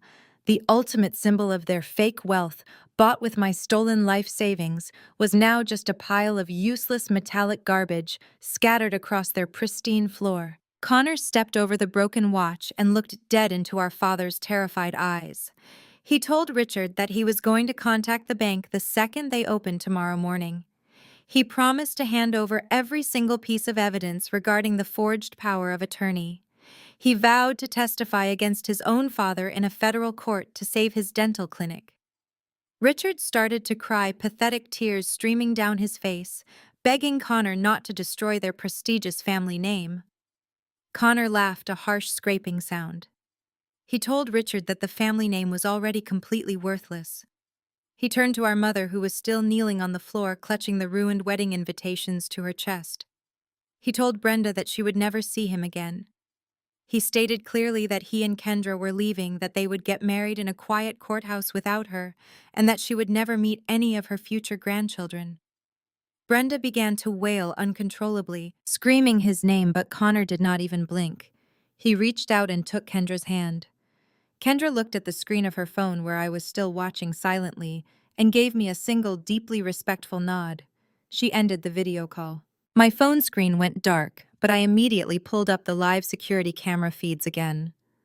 I watched from the hallway camera as Connor and Kendra walked out of the living room, completely ignoring my mother's desperate screaming pleas echoing behind them. They stepped through the shattered oak front door and walked out onto the ruined front lawn. But before Connor could even unlock his luxury sport utility vehicle, a new sound pierced the quiet suburban afternoon. It started as a faint, distant wail, rapidly growing louder and more intense. I switched to the outdoor driveway camera feed. 3 black government vehicles and 2 marked police cruisers came tearing around the corner of the residential street. They did not park neatly by the curb. They swerved aggressively onto my parents' driveway, boxing Connor's vehicle in completely. The flashing red and blue lights reflected wildly off the front windows of the house, casting harsh, terrifying shadows across the immaculate brick exterior. Heavily armed federal agents, wearing tactical vests emblazoned with the FBI logo, stepped out of the black vehicles. Local police officers unholstered their radios, securing the perimeter of the property. The lead federal agent, a tall man holding a thick manila folder, walked straight past Connor and Kendra on the lawn. He flashed his gold badge, explicitly stating they were executing a federal arrest warrant for wire fraud and aggravated identity theft. Connor stood frozen on the grass, his hand tightly holding Kendra's, watching the absolute destruction of his parents' empire. The agents marched straight up the brick steps and walked right through the splintered oak door Connor had so conveniently kicked open for them. I sat back on my living room couch, the empty bourbon glass resting on the table beside me. The digital kill switch I had prepared was completely unnecessary. The paper trail I had handed over to the fraud department had worked faster than I ever anticipated. The authorities had clearly traced the international wire transfer and the forged credit lines directly to Richard's IP address. I turned up the volume on my phone. The audio feed from the living room camera captured my mother's hysterical screaming and my father's pathetic protests as the agents firmly slapped cold steel handcuffs onto his wrists. The entire neighborhood was watching. The country club facade was dead. The final reckoning had officially arrived. The federal agents did not treat Richard with the gentle deference he was accustomed to receiving at the local country club. They marched him down the front steps, his hands secured tightly behind his back in cold steel cuffs. His expensive Italian leather shoes dragged pathetically against the ruined grass. Brenda was left standing in the doorway, clutching the shattered frame of the oak door, weeping hysterically as her wealthy neighbors stepped out onto their manicured lawns to watch the spectacle. The lead agent placed a hand on Richard's head and pushed him into the back of the unmarked black vehicle. The doors slammed shut with a heavy final thud that resonated loudly through the audio feed of my security system. The flashing red and blue lights slowly pulled away from the curb, leaving the suburban street in a state of stunned silence. I closed the camera application on my phone.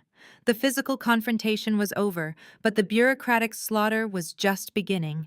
The federal legal machine moves with terrifying efficiency when presented with a perfectly organized, indisputable paper trail.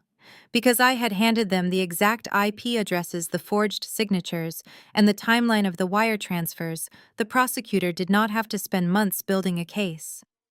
Within 48 hours of his dramatic arrest on the front lawn, Richard was officially indicted on multiple federal counts of wire fraud, bank fraud, and aggravated identity theft.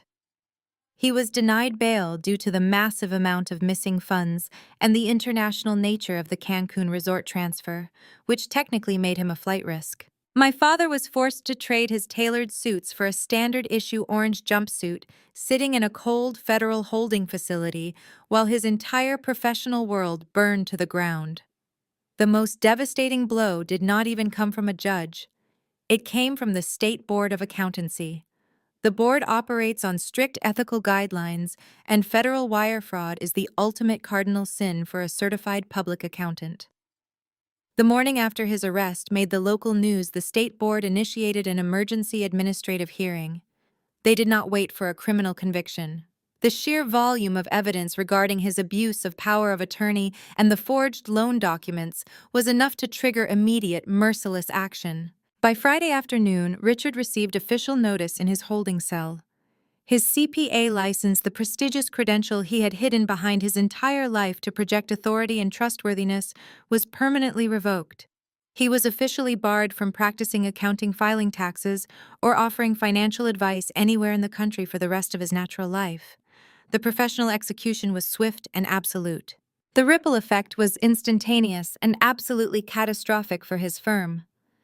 As soon as the news of the license revocation and the federal indictments broke, his wealthy clients completely panicked. Phones at his downtown accounting office rang off the hook. Business owners, real estate developers, and country club acquaintances scrambled to pull their financial portfolios away from his firm, terrified that he had secretly embezzled their money to fund his disastrous options trading addiction. His business partners, desperate to save their own reputations and avoid federal scrutiny, immediately initiated legal proceedings to dissolve the firm and distance themselves from him entirely. Within a single week, the successful accounting practice Richard had spent 30 years building was completely liquidated. His name was aggressively scrubbed from the building directory, the firm website, and all local professional associations. He was no longer Richard, the respected financial advisor. He was Richard, the disgraced federal criminal. He had built his entire identity on the illusion of financial superiority, and now his name was synonymous with fraud. During this rapid collapse, I spent hours sitting in sterile, windowless rooms at the local federal building, drinking terrible coffee and giving official sworn statements. I walked the investigators through every single document I had provided in the digital dossier. I did not hold anything back out of misplaced family loyalty. I explained the second mortgage on Connor's dental clinic, outlined the forged credit card applications, and detailed the exact timeline of the missing $199,000. I answered every question with the cold, analytical precision of a risk manager dissecting a failed corporation. The lead investigator took meticulous notes, shaking his head in disbelief at the sheer audacity of my father's crimes. At the end of my final interview, the agent closed his file, looked me directly in the eye, and assured me that based on the evidence I provided, my father was looking at a minimum of 5 years in a federal penitentiary. The man who had threatened to cut me off and leave me with nothing was now facing the very real prospect of losing his freedom entirely. While Richard was sitting in a concrete cell processing his bleak new reality, My mother was aggressively attempting to salvage her only remaining asset, her pristine social standing. Brenda did not spend her weekend hiring a top-tier defense attorney for her husband or reaching out to her children to apologize. Instead, she spent 48 hours frantically calling her wealthy friends, spinning a highly fabricated narrative where she was the tragic, oblivious victim of a man who had suffered a sudden, inexplicable psychological breakdown. She actually tried to convince the neighborhood that the federal raid on her front lawn was a massive, embarrassing misunderstanding caused by a clerical error at the bank. I knew exactly what she was doing. I knew she would eagerly sacrifice Richard to keep her coveted place in the high society hierarchy. It was finally time to deploy the digital kill switch I had prepared earlier in the week. I opened my laptop, navigated to my drafts folder, and reviewed the email one last time. The attached dossier contained the indisputable financial records, the forged loan documents, and most importantly, the high-resolution screenshots of Brenda's racist, predatory text messages. The recipient list included every family member who had participated in the online smear campaign against me, her entire social circle, and the official email address for the country club board of directors. I did not hesitate. I clicked send. The digital shockwave moved silently, but with absolute devastation.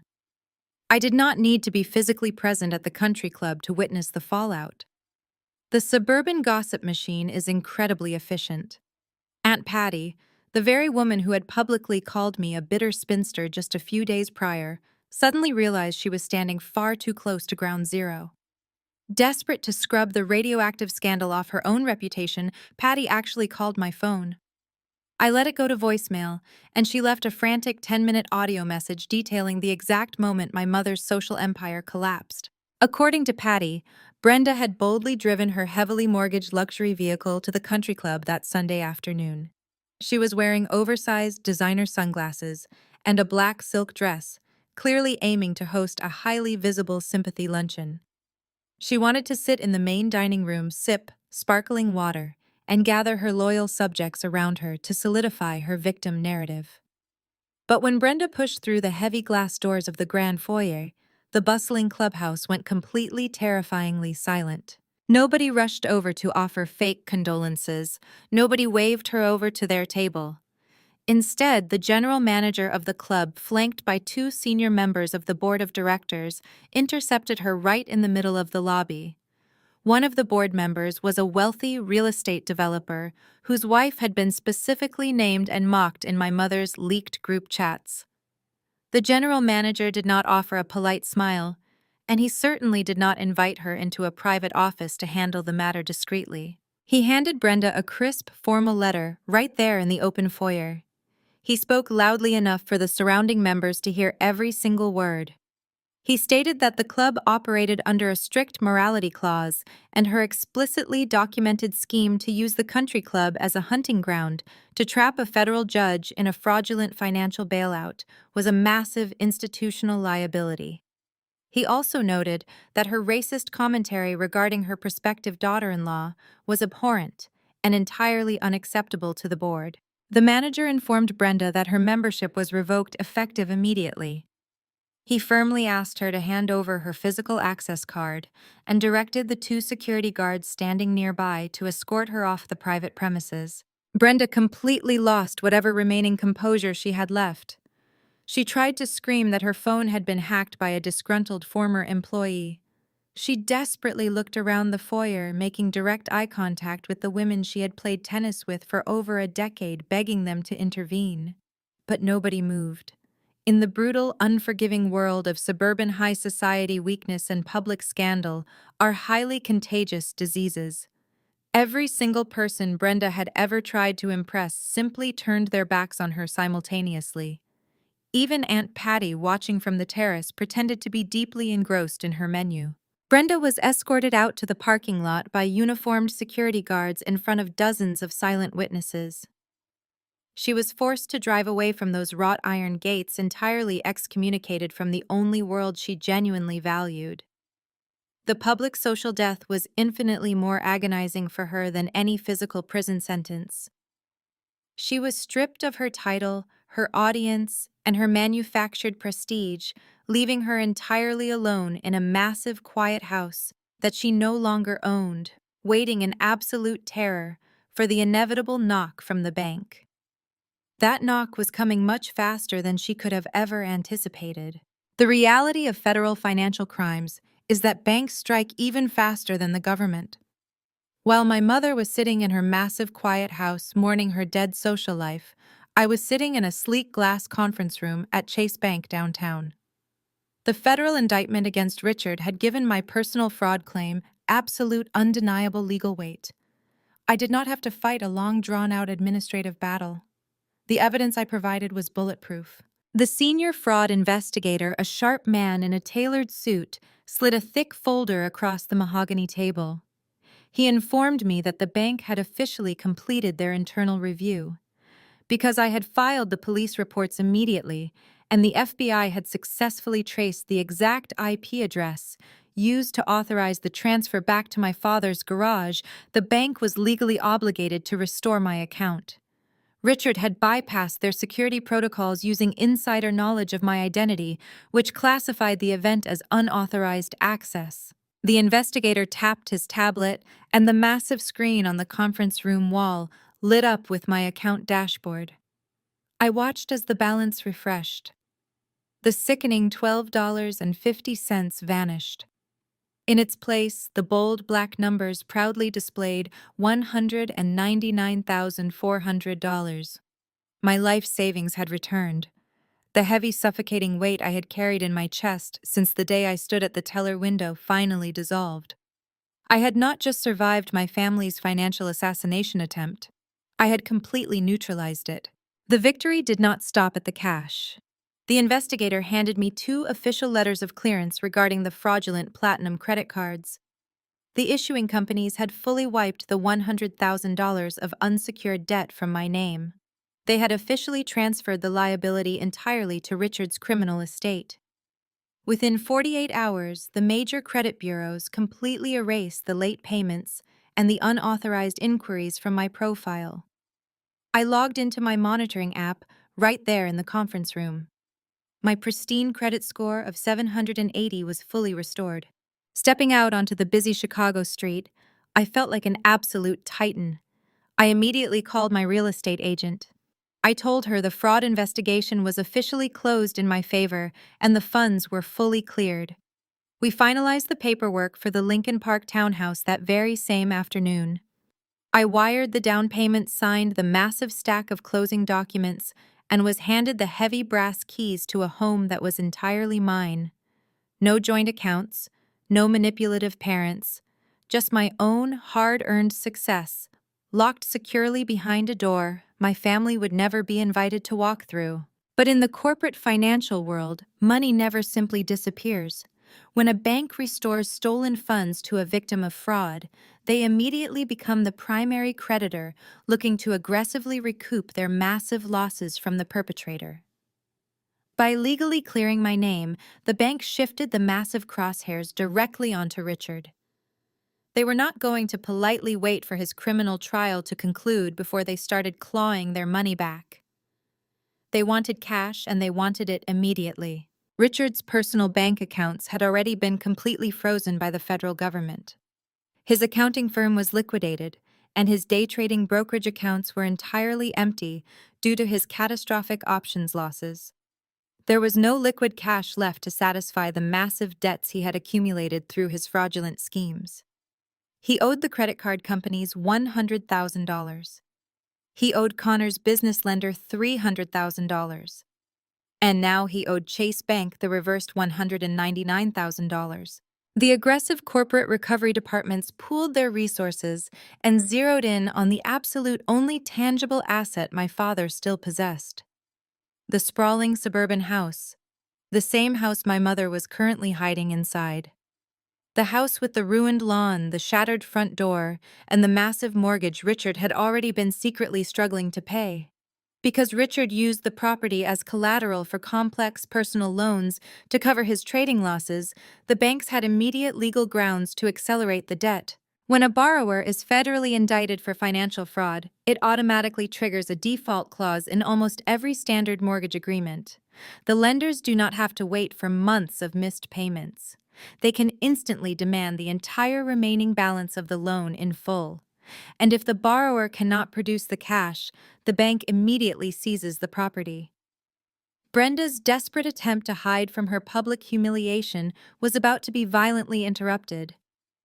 The walls of her fake privileged sanctuary were literally about to be repossessed, leaving her with absolutely nothing to show for a lifetime of deceit. The physical manifestation of this legal reality arrived on a rainy Tuesday morning.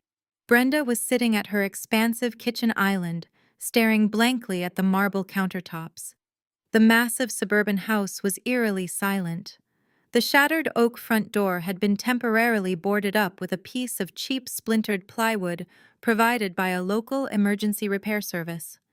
It was a humiliating eyesore for the entire neighborhood to see a glaring wooden bandage over the wound Connor had left behind. The heavy brass doorbell echoed through the empty hallway. Brenda tightened the belt of her silk robe and walked slowly to the entryway. She pulled back the edge of the plywood board, expecting a delivery driver. Instead, a stern man in a gray windbreaker stood on her porch holding a thick manila envelope. He asked to confirm her identity. When she nodded, he shoved the heavy envelope directly into her hands, stated that she had been legally served, and walked briskly back to his unmarked vehicle. Brenda carried the envelope back to the kitchen and tore it open. The document inside was printed on thick, intimidating legal paper. The bold heading across the top read, "Notice of acceleration and intent to foreclose." Her eyes darted across the dense legal jargon until she found the final numbers. The bank was not asking for a few missed monthly payments. Because of the federal fraud indictments and the massive second liens Richard had secretly placed on the property, the lender was demanding the immediate repayment of $840,000. The document clearly stated that if the debt was not satisfied in full within 30 days, the property would be seized and sold at a public county auction. Panic, cold and sharp, finally pierced through her lingering denial. Brenda grabbed her cell phone and immediately called her private wealth manager at the bank. For years, this man had practically kissed her feet whenever she walked into the branch. Now he sounded distant, professional, and entirely unhelpful. He coldly explained the acceleration clause in her mortgage contract. He confirmed that Richard's criminal charges constituted a massive breach of their lending agreement. When Brenda shrieked and demanded that he release funds from their joint savings account to hire a defense attorney, the wealth manager delivered another devastating blow. He informed her that every single financial asset tied to Richard's name had been completely frozen by the federal government pending the criminal fraud investigation. Their checking accounts, their savings, and their emergency funds were entirely inaccessible. Brenda hung up the phone, her hands trembling violently. She pulled her platinum credit cards out of her designer wallet and logged into her online accounts. Access denied. Account suspended. Every line of credit they had built was instantly vaporized the moment the FBI raided their home. She was living in a multi-million-dollar mansion surrounded by expensive imported furniture, and she did not have access to a single dollar. Desperation overrode her pride. Brenda changed into a dark coat, put on her oversized sunglasses, and drove her car out of the suburban neighborhood. She headed straight downtown to Connor's luxury apartment complex. She needed her golden child. She needed him to use his own pristine credit and his dental practice revenue to bail her out. She pulled up to the valet stand and marched into the grand lobby. The concierge, a man who usually greeted her with a warm smile, held up a hand to stop her from approaching the elevators. He looked incredibly uncomfortable, but spoke with firm authority. He informed her that Connor had explicitly removed her name from the approved visitor list. Furthermore, Connor had left strict instructions with the building security that if Brenda attempted to bypass the front desk, the local police were to be called immediately for trespassing. Brenda stood in the opulent lobby, her face burning with utter humiliation, as other wealthy residents walked past and stared. The golden child had not just cut her off. He had built a legal fortress to keep her away. She turned around and practically ran back to her car. She tried to call Aunt Patty, hoping her sister would offer her a place to stay or a temporary loan. The call went straight to a generic automated voicemail. Aunt Patty had blocked her number. Brenda drove back to her dark, boarded-up house. She walked inside and locked the deadbolt. A few hours later, a local process server arrived again, this time marching straight up to the front porch with a heavy-duty staple gun. He did not knock. He simply stapled a brightly colored legal notice directly onto the plywood board covering the front door. I sat in my new townhouse across the city watching the public county records update in real time on my laptop. The notice of trustee sale had been officially filed with the local government. The house was formally scheduled to be auctioned off to the highest bidder on the courthouse steps in exactly 4 weeks. Brenda was entirely trapped. She had no money, no social circle, no husband, and no golden child to save her. She had 30 days to pack up her fake life into cardboard boxes before the bank forcibly threw her out onto the street. The 4 weeks evaporated in the blink of an eye. The 30-day countdown ended on a crisp, completely cloudless Wednesday morning. I took a half-day off from my corporate firm and drove down to the county courthouse. The architectural grandeur of the federal building with its towering marble pillars and wide stone steps felt like the perfect amphitheater for the final act of this tragedy. I did not go alone. Connor and Kendra met me at the coffee shop across the street beforehand. My brother looked completely different. The heavy burden of his fake golden child status was gone, replaced by a calm, grounded resilience. He and Kendra had officially eloped in a quiet, private civil ceremony 2 weeks prior. No massive Cancun resort, no fake socialites, just the two of them and a judge. We walked over to the courthouse steps together, presenting a totally united front. A small crowd of professional real estate investors, property flippers, and bargain hunters had already gathered. They held clipboards and hot coffee, casually discussing the financial misery of others like it was a fantasy football draft. I registered at the clerk's table, received my numbered bidding paddle, and stood quietly near the back of the crowd. That was when I saw her. Brenda was standing near the edge of the public sidewalk, trying desperately to blend in behind a large oak tree. She looked entirely unrecognizable from the arrogant woman who had laughed at me in that luxury restaurant just a few months ago. She was wearing a plain, wrinkled trench coat and oversized dark sunglasses that could not hide the deep, exhausted lines framing her mouth. She had lost her husband to the federal prison system, her social standing to her own toxic text messages, and her son to the truth. Now she was standing in the cold morning air, forcing herself to watch the literal auctioning off of her final remaining asset. At exactly 10 o'clock, the county trustee stepped out onto the courthouse steps holding a thick binder. He cleared his throat and loudly read the official legal description of my parents' sprawling suburban estate. He recited the address, the massive square footage, and the staggering total of the defaulted debt. He announced that the bank was highly motivated to liquidate the asset quickly to close out the toxic ledger associated with Richard's federal indictments. The starting bid was shockingly low. It was set at a mere fraction of the property's actual market value. The bank simply wanted to recoup their most immediate unprotected losses and wipe their hands of the massive public relations nightmare my father had created. A man in a cheap suit immediately raised his paddle, shouting out a low-ball offer. A woman holding a tablet countered him. The bidding began bouncing back and forth among the local property flippers. It was a rapid, incredibly clinical process. They were casually throwing out tens of thousands of dollars, completely devoid of any emotional attachment to the brick and mortar. The price crept up slowly, but the bidders were highly cautious.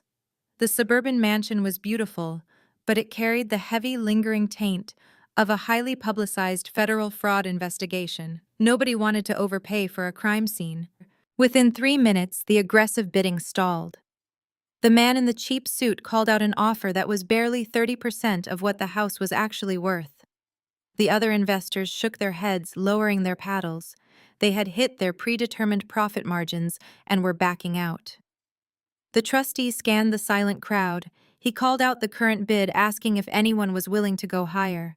Going once, I took a slow, deep breath. I looked at Connor. He gave me a firm, encouraging nod. I stepped forward, breaking away from the back of the crowd.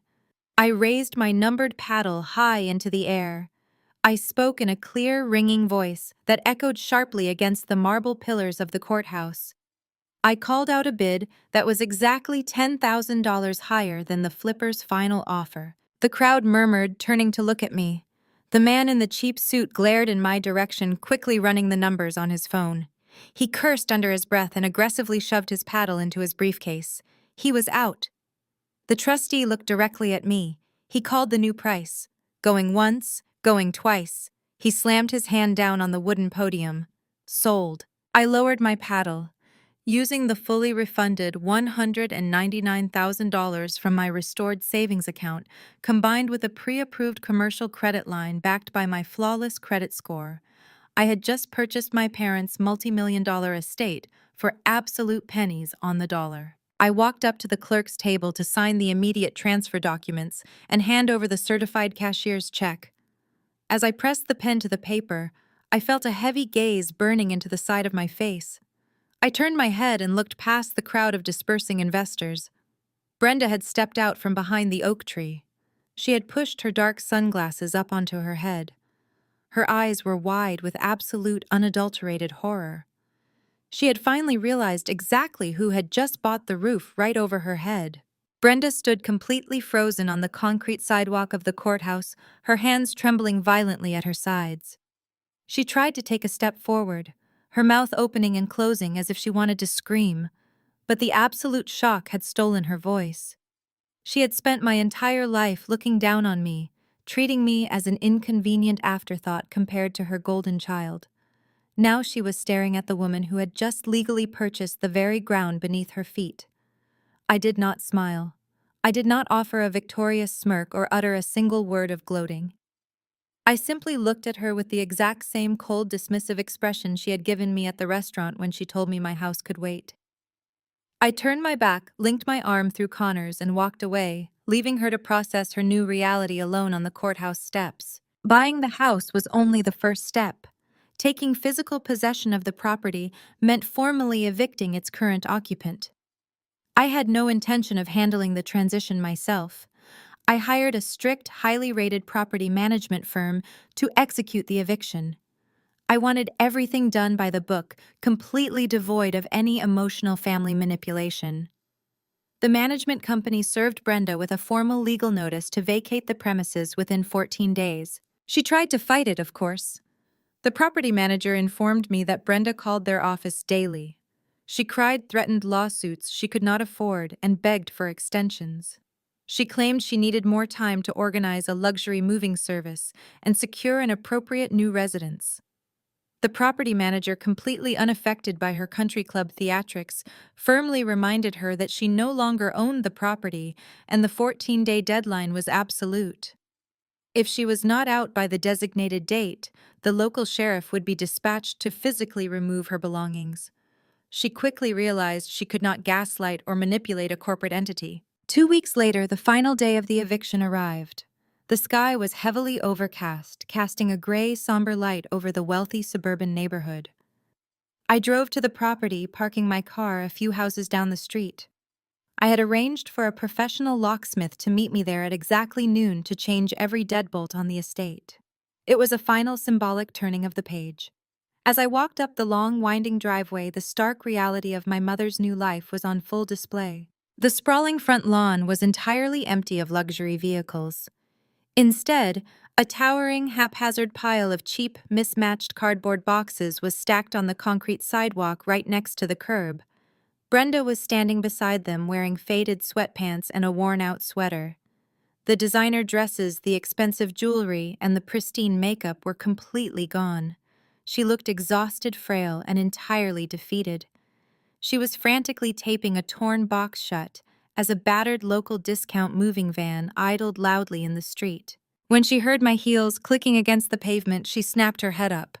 Her face instantly contorted into a mask of pure, bitter rage. She dropped the heavy tape dispenser onto the sidewalk and marched toward the edge of the property line.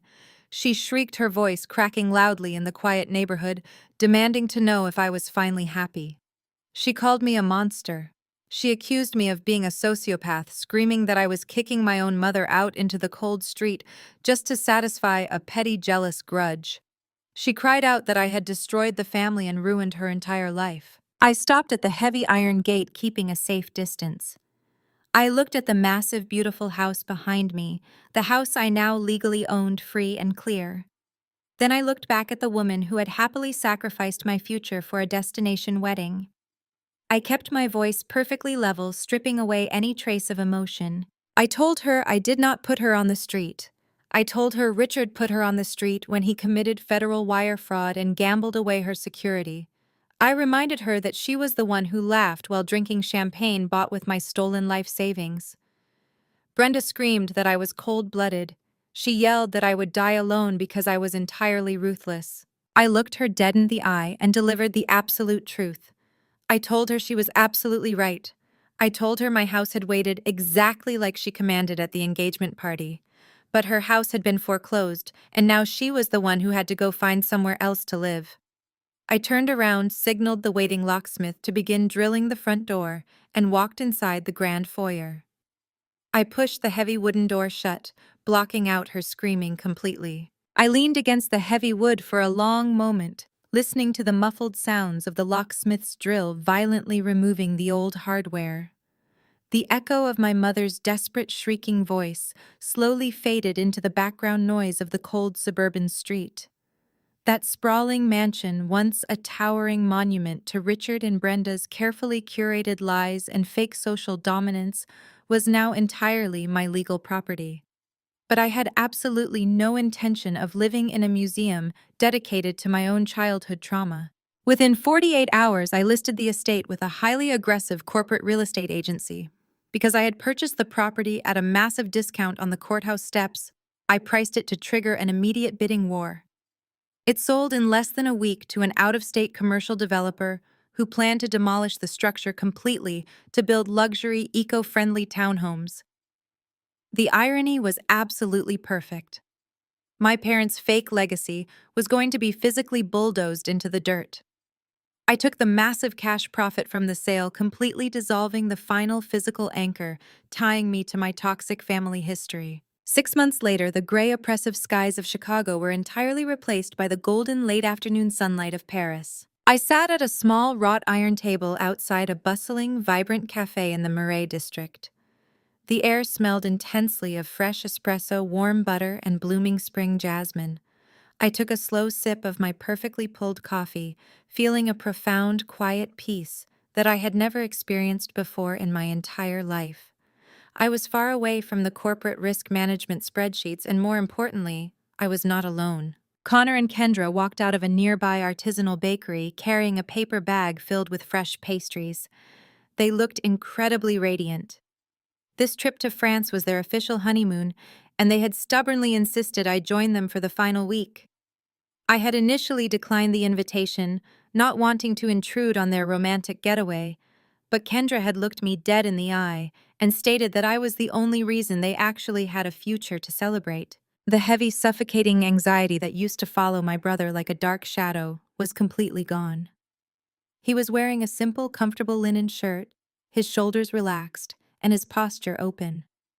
His dental practice was thriving, entirely free from the massive debt our father had tried to bury him under. The federal authorities had formally cleared Connor of any involvement in the fraudulent second mortgage, officially recognizing him as a victim of aggravated identity theft. The bank had dropped the foreclosure proceedings immediately upon Richard's arrest. Kendra sat down across from me, her bright, genuine smile lighting up the small table. She reached into the paper bag and handed me a warm, powdered croissant. There was absolutely no forced country club etiquette here. There was no desperate, agonizing need to impress a room full of judgmental socialites with fake designer labels.